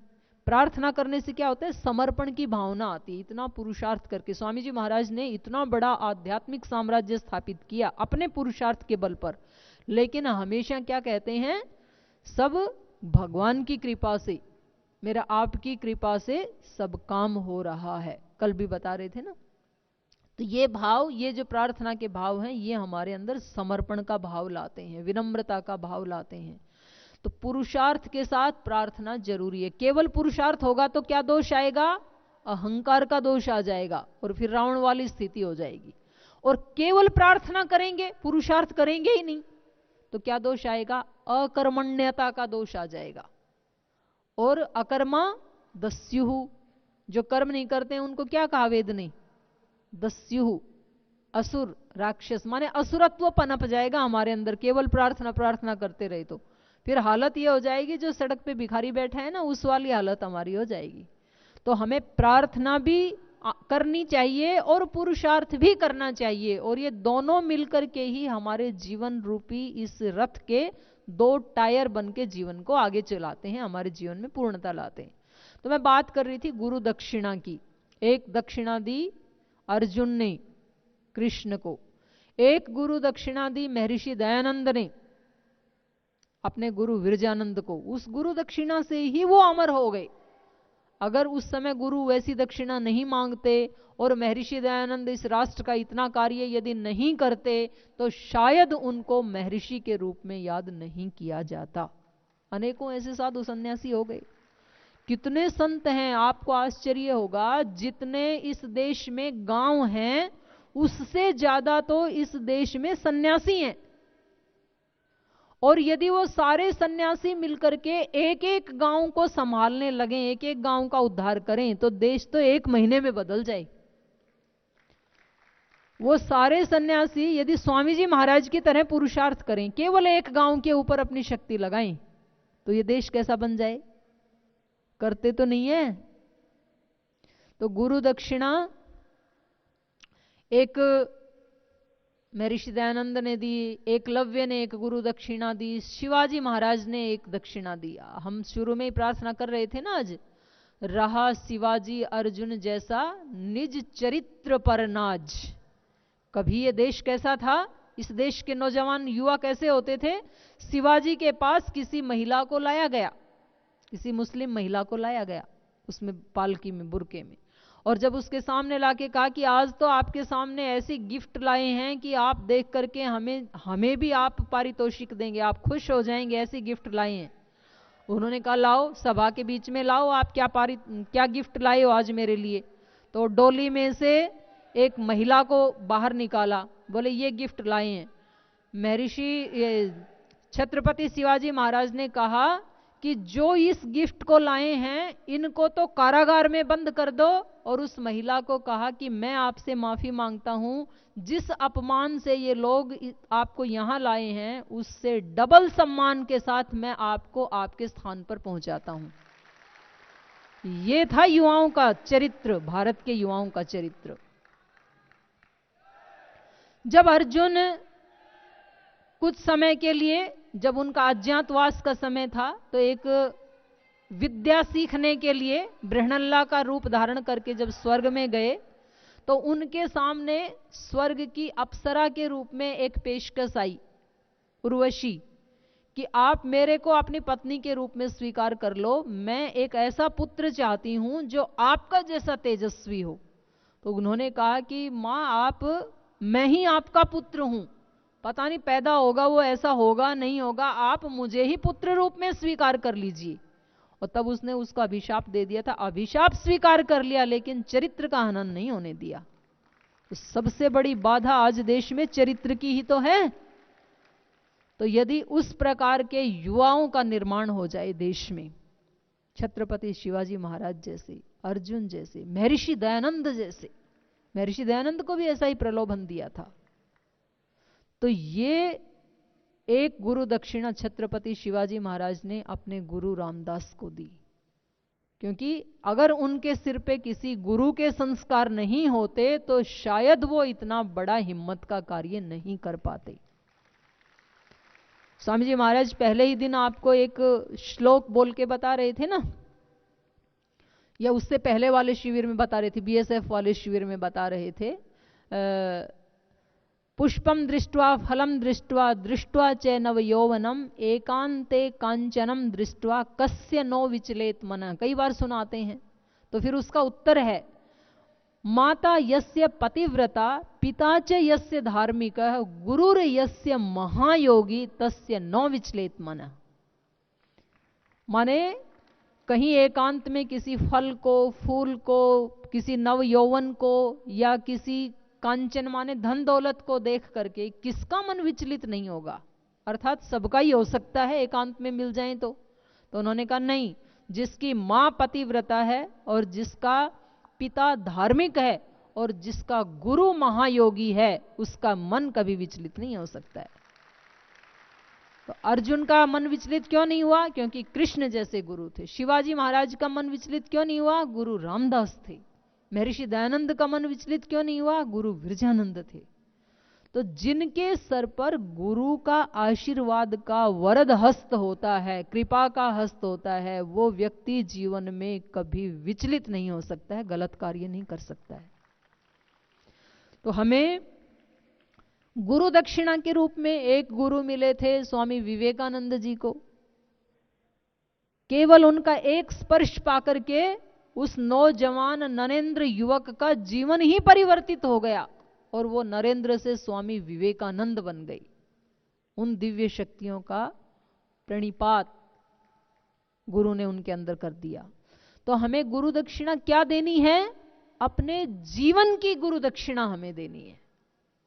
करिष्ये वचनम तव, हे गुरुदेव जो आपका मिशन है। ऐसे शास्त्रों में गुरु दक्षिणा का विधान है, शास्त्रों में भी है, उपनिषद में लिखा है, इस पुस्तक में भी लिखा है, आप इसमें पढ़ पाएंगे। आचार्याय प्रियम धनम आहृत्य प्रजातंतुम मां व्यवच्छेदसी, ये इस पुस्तक में लिखा है। आप इसमें देख सकते हैं 9-10 पेज के ऊपर। तो वहां पर आचार्य के लिए प्रिय धन को ला करके इस प्रजातंतु का विच्छेदन मत करना। जब शिष्य पूरी विद्या ग्रहण करके और जाता है, बाद में देख लेना, मिलेगा आपको इसी में ही। तो वहां आचार्य कहता है कि वो कहता है गुरुजी मैं आपके लिए क्या गुरु दक्षिणा दे सकता हूं, आप जो कहेंगे वो मैं दूंगा गुरु दक्षिणा आपको। तो उन्होंने कहा आचार्य के लिए प्रिय धन लाते रहना। और आचार्य का सबसे प्रिय धन क्या होता है? ब्रह्मचारी, तभी तो वो आचार्य है। तो आचार्य के लिए प्रिय धन ला करके, माने आपको तो तैयार कर दिया, अब आप तो जाओ इस मिशन को आगे बढ़ाना। जो मेरा मिशन है सबको स्वस्थ बनाना, सबको समृद्ध बनाना, सबको संस्कारवान बनाना, सबको राष्ट्र भक्त बनाना, सबको गुरु भक्त बनाना, सबको ईश्वर भक्त बनाना, सबको उच्च चरित्र वाला बनाना, ये मेरा मिशन है। और आपको वैसा बना दिया, इसलिए आप तो दूसरों को बताना ये चीजें। कई बार क्या होता है, संगठन के बहुत लोग आते हैं, फिर यहाँ आके बोलते हैं स्वामी जी महाराज गांव में कुछ ऐसे लोग हैं जिनके पास टीवी भी नहीं है, जिनके पास ज़्यादा पैसे भी नहीं हैं, वो आस्था भी नहीं देखते हैं, वो योग प्राणायाम आदि भी कुछ नहीं करते हैं, बीमार रहते हैं, फिर बीमार होने के बाद दवा लेने के पैसे भी उनके पास नहीं हैं। ऐसे भी गरीब लोग हैं दूर दराज गाँव में, तो हमें उनके बारे में भी कुछ सोचना चाहिए। तो गुरुजी कहते हैं कि उसके बारे में मैंने सोचा है, और उन लोगों का दुख दूर करने के लिए ही तो मैंने तेरा चयन किया है। तेरा चयन उनके लिए ही तो किया है, तेरे को शिक्षित उन्हीं के लिए तो किया है। सोचा है मैंने, सोचा तभी तो तेरे को प्रशिक्षण दिया। तो पुरुषार्थ, तो हमें उस मिशन को आगे बढ़ाना है। आचार्याय प्रियम धनम आहृत्य प्रजातंतु मां व्यवच्छेदसी, जो तेरे को ट्रेनिंग दिए सिखाया है, तू इस मिशन को अब आगे बढ़ाना, लेकिन मेरे पास अपने जैसे नौजवान युवाओं को और भेजते रहना ताकि मैं उनको ट्रेनिंग देता रहूं, और ऐसे ये योग से दीप का दीप जलता रहे। ये शास्त्र का प्रमाण है, उपनिषद का प्रमाण है कि ये गुरु शिष्य परंपरा टूटने ना पाए। मैं यहां से शिष्य तैयार कर करके पूरे देश में भेजता रहूं, माने ये जो करोड़ों वर्ष पुरानी योग विद्या, ब्रह्म विद्या, प्राण विद्या आज यदि घर घर तक पहुंची है, और घर घर नहीं, इस देश की सीमाओं को लांघ करके पूरे विश्व में यदि पहुंची है, तो वो आप जैसे शिष्यों के माध्यम से ही ये बड़ा कार्य हो पाया है। लाखों लोगों को यहां से ट्रेनिंग देकर के स्वामी जी महाराज ने भेजा, और आज देश में लाखों भाई बहन सुबह सुबह उठ करके लाखों निशुल्क योग कक्षाएं चलाते हैं, और उन कक्षाओं के माध्यम से वो स्वस्थ भारत का निर्माण कर रहे हैं, समृद्ध भारत का निर्माण कर रहे हैं, एक संस्कारवान भारत बनाने में अपने गुरु का सहयोग कर रहे हैं। ये है असली गुरु दक्षिणा। जैसे अर्जुन ने कहा था, नष्टो मोह स्मृतिर्लब्धा, अब मेरा मोह नष्ट हो गया, अब मैं यहां केवल एक नौकरी ढूंढने के लिए नहीं आया हूं, क्योंकि स्वामी जी महाराज नौकर तैयार करते ही नहीं है। स्वामी जी महाराज खुद स्वामी हैं, इसलिए वो स्वामी ही तैयार करते हैं।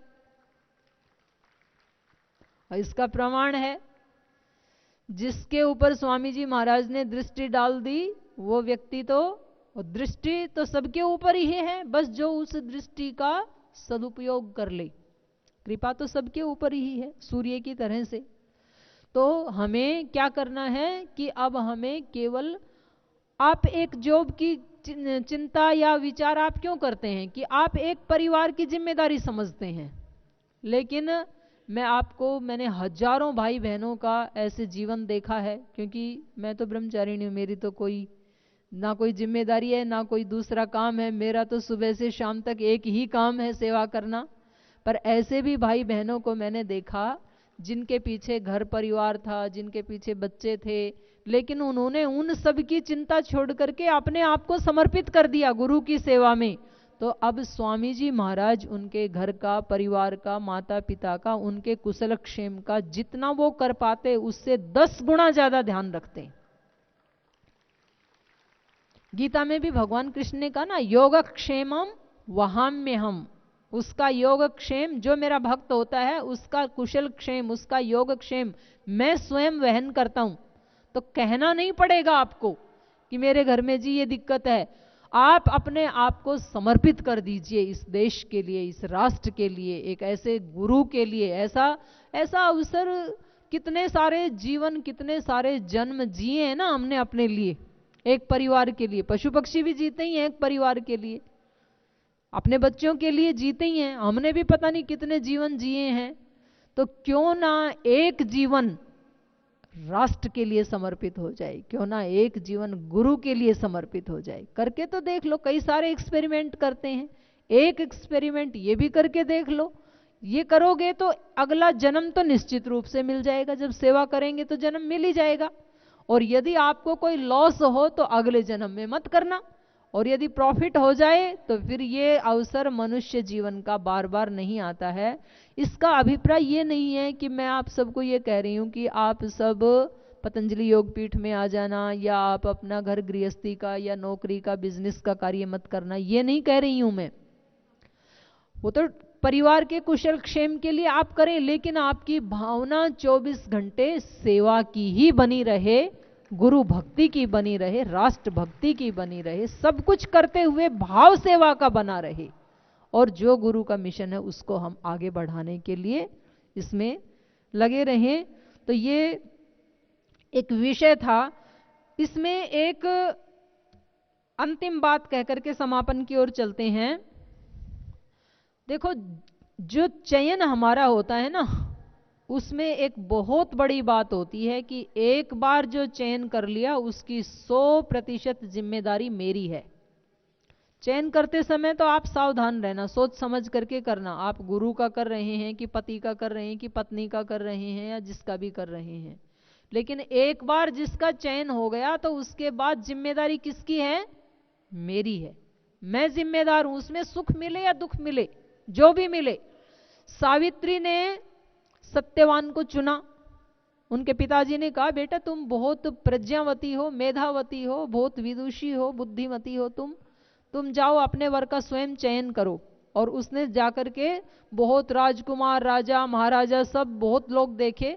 बाद में उसने सत्यवान का चयन किया, जो एक जंगल में लकड़ी का गट्ठा लेकर के जा रहा था, और उसके रथ को देखा तो साइड में खड़ा हो गया बड़ी शालीनता से। उसने कहा, ये व्यक्ति जो इतनी शालीनता से खड़ा हो गया रास्ता छोड़ के, मुझे इसी का चयन करना है, मुझे अमीर गरीब नहीं देखना है। फिर जब वो वापस आई तो उसके पिता के पास नारद बैठे हुए थे, और उनके सामने पिता ने पूछा कि बेटा किसका चयन किया तुमने? तो उसने कहा कि मैंने तो सत्यवान का चयन किया है। तो नारद ने कहा कि ये तो अनर्थ हो गया, उसके तो पिता का राज्य भी छिन चुका है, और स्वयं सत्यवान 1 साल के बाद मृत्यु को प्राप्त हो जाएगा, तो ये तो गड़बड़ हो गया। तो उनके पिता ने कहा कि बेटी तुम दोबारा चयन करो अपने वर का, अभी तो आपने ही मन से चुना है ना, कोई बात चली नहीं, कोई रिश्ता नहीं, कोई शादी नहीं, तो आप दोबारा चयन करो। तो उस समय सावित्री अपने निर्णय पे कितनी अड़िग रहती है, मतलब ये एक गौर करने की बात है। उसने जो उत्तर दिया, उसने कहा कि पिताजी मेरे को यदि सत्य के साथ 1 साल भी रहने को मिले तो मुझे असत्य के साथ 100 साल जीने की बजाय मैं इसका चयन करूंगी। असत्य के साथ कितने जी लिए ना, सत्य के साथ 1 साल भी जीने को मिले तो बड़ी बात है। और ये मेरा अपना निर्णय है, मैंने एक बार जो निर्णय कर लिया अब मैं उससे पीछे नहीं डिग सकती हूं। आपका दृढ़ निश्चय, आज भी स्वामी जी महाराज इस बात को कह रहे थे कि माने एक दृढ़ता का भाव। जैसे अंगद ने रावण की सभा में जाकर के ऐसे पैर जमा दिया, अंगद का पैर, उसका उदाहरण देते हैं, आप उखाड़ नहीं सकता है उसको कोई, ऐसे आपकी निष्ठा होनी चाहिए जिसको कोई उखाड़ ना सके। नहीं तो क्या होता है, व्यक्ति जब सब अनुकूलता होती है ना, जी हम भी वहां ट्रेनिंग लेने के लिए गए थे, हम तो पक्के शिष्य हैं, हम तो उससे भी पक्के शिष्य हैं, हम तो बिल्कुल ओरिजिनल शिष्य हैं बाबा जी के। और फिर जब कोई आंदोलन आ जाए और कोई जांच होने लग जाए, बोल ना जी वो मेरे पड़ोसी ले गया था, मेरे को मैं तो वैसे ही चला गया था, घूमता फिरता, मेरा कोई संबंध नहीं है। ऐसे व्यक्तियों के लिए फिर ना इस संसार में कोई बहुत बड़ी उपलब्धि की आशा हो सकती है और ना अध्यात्म में हो सकती है। बड़ी उपलब्धि की संभावनाएं उसी व्यक्ति में हो सकती हैं जो अपने निर्णय के ऊपर दृढ़ रहता है, अंगद के पैर की तरह से जो उसको जमा करके अपनी निष्ठा को हिलने नहीं देता है। एक बार मैंने देखा, ये गुरु, मेरे गुरु श्रोत्रिय हैं, ब्रह्मनिष्ठ हैं, वो देश के लिए कार्य कर रहे हैं, वो धर्म के लिए कार्य कर रहे हैं, वो अपने व्यक्तिगत स्वार्थ के लिए एक क्षण भी नहीं जीते हैं, वो तपस्वी हैं, पुरुषार्थी हैं। ऐसे गुरु का मैंने वर्ण किया है जो इस धरती के ऊपर एक भगवान के वरदान के रूप में है, उसकी कृपा के रूप में इस धरती पे आए हैं। ऐसे गुरु का मैंने चयन किया है, और अब उसका चयन करने के बाद संगठन में मेरा सम्मान हो या अपमान, मेरे को माला मंच पे पहनाई जाए या मेरा नाम भी ना लिया जाए, कोई मेरे को धन्यवाद दे या गाली दे, कोई मेरे को यश दे या अपयश दे, चाहे कितनी भी बाधाएं क्यों ना आए, लेकिन अब मैं अपने चयन से पीछे नहीं हट सकता हूं, अब अपने निर्णय से पीछे नहीं हट सकता हूं, अब कट सकता हूं, हट नहीं सकता हूं। यह होता है गुरु का चयन, और ये होती है गुरु दक्षिणा। तो हमें, क्योंकि अब आपके गुरु दक्षिणा के क्षण भी निकट आ रहे हैं, अभी 3 दिन हो गए आपको गुरु का दर्शन लेते लेते, गुरु का मार्गदर्शन लेते लेते, लेकिन मैंने बताया दर्शन भी कई दिन में पूरा होगा। वह जिसको होना होता है उसको एक क्षण में भी हो जाता है। आपने प्रार्थनाएं सुनी है ना, भक्त जनों के संकट क्षण में दूर करे। और जो परिवर्तन होता है, स्वामी जी भी बताते हैं, जो बीज मिट्टी में डाला और उसमें जो रिएक्शन हुआ अंकुर के लिए, वो एक क्षण में ही होता है। उसके बाद तो फिर वो प्रोसेस वो बढ़ता रहेगा, ठीक है। तो जिसका रूपांतरण का वो एक क्षण में ही होता है। हार्ट अटैक, कोई बुरी न्यूज सुन के कितनी देर लगती है? क्षण भर में होता है। कोई ऐसी गलत न्यूज सुनी और उसका इफेक्ट हो गया। इसी तरह से गुरु का कोई एक शब्द सुना, उपनिषदों में आता है कि घोर ऋषि के एक शब्द से देवकी नंदन कृष्ण को एक शब्द सुन करके ही ज्ञान हो गया। श्री कृष्ण के जो गुरु थे ना संदीपनी आश्रम में, तो उनका नाम था घोर ऋषि। तो घोर ऋषि का एक शब्द सुन करके ही उनको पूरे सत्य का आभास हो गया, ज्ञान हो गया। तो जो इतने जागरूक हैं, योग दर्शन कहता है तीव्र, जिनका संवेग बहुत तीव्र है, माने जो तड़फ रहे हैं गुरु से ज्ञान लेने के लिए और अपना उत्थान करने के लिए, एक प्यास है जिनके हृदय में, तो फिर उनके तो समाधि, उनके लिए समाधान, उनके लिए सब कुछ बिल्कुल निकट होता है। बस एक बहाना बन जाता है गुरु। तो ये तीव्र संवेग किसको था? नरेंद्र को, नौजवान नरेंद्र को था। इसलिए वो गुरु रामकृष्ण परमहंस के पास गए और एक क्षण में घटना घटित हो गई, चेंज हो गया बिल्कुल। तो ये 5 दिन तो बहुत बड़ा पीरियड है, फिर एक क्षण में भी हो जाता है। पर एक क्षण में ना हो तो फिर उसके उल्टा उदाहरण भी सांख्य दर्शन में आता है। वहां कहा है कि एक बार सुनना पर्याप्त नहीं है, बार बार सुनना चाहिए गुरु को। क्योंकि हमारे इतने जन्मों के जो प्रबल संस्कार, प्रबल वासनाएं, वो एक बार सुनने मात्र से नष्ट नहीं होती हैं। इसलिए बार बार फिर भृंगी की तरह अपनी आत्मा को, अपने मन को, अपनी बुद्धि को वही चीजें सुनाना, पॉजिटिव सुनाना, पॉजिटिव हमेशा सुनाना और नेगेटिव कभी ना सुनाना। तो वो बार बार करने से फिर हम वैसे ही बन जाते हैं। तो वास्तव में गुरु दर्शन और गुरु दक्षिणा और गुरु की महिमा को जानना, ये सारे कार्य तभी संपन्न हो पाएंगे जब हमारे जीवन का दिव्य रूपांतरण जिस दिन हो जाएगा। एक वाक्य में ये सारी बात आ गई। माने इस सारे की समाप्ति, इस सारे दर्शन की, इस दक्षिणा की, इस महिमा की, इस भक्ति की समाप्ति होगी हमारे जीवन की अभिव्यक्ति में।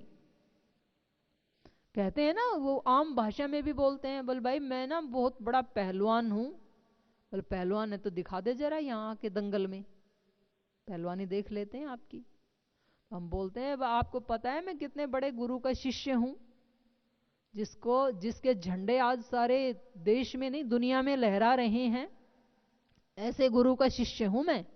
बोले ऐसे गुरु के शिष्य हो तो दिखा दो जरा अपने आचरण से, अपने आचरण से दिखाओ आप ऐसे हैं।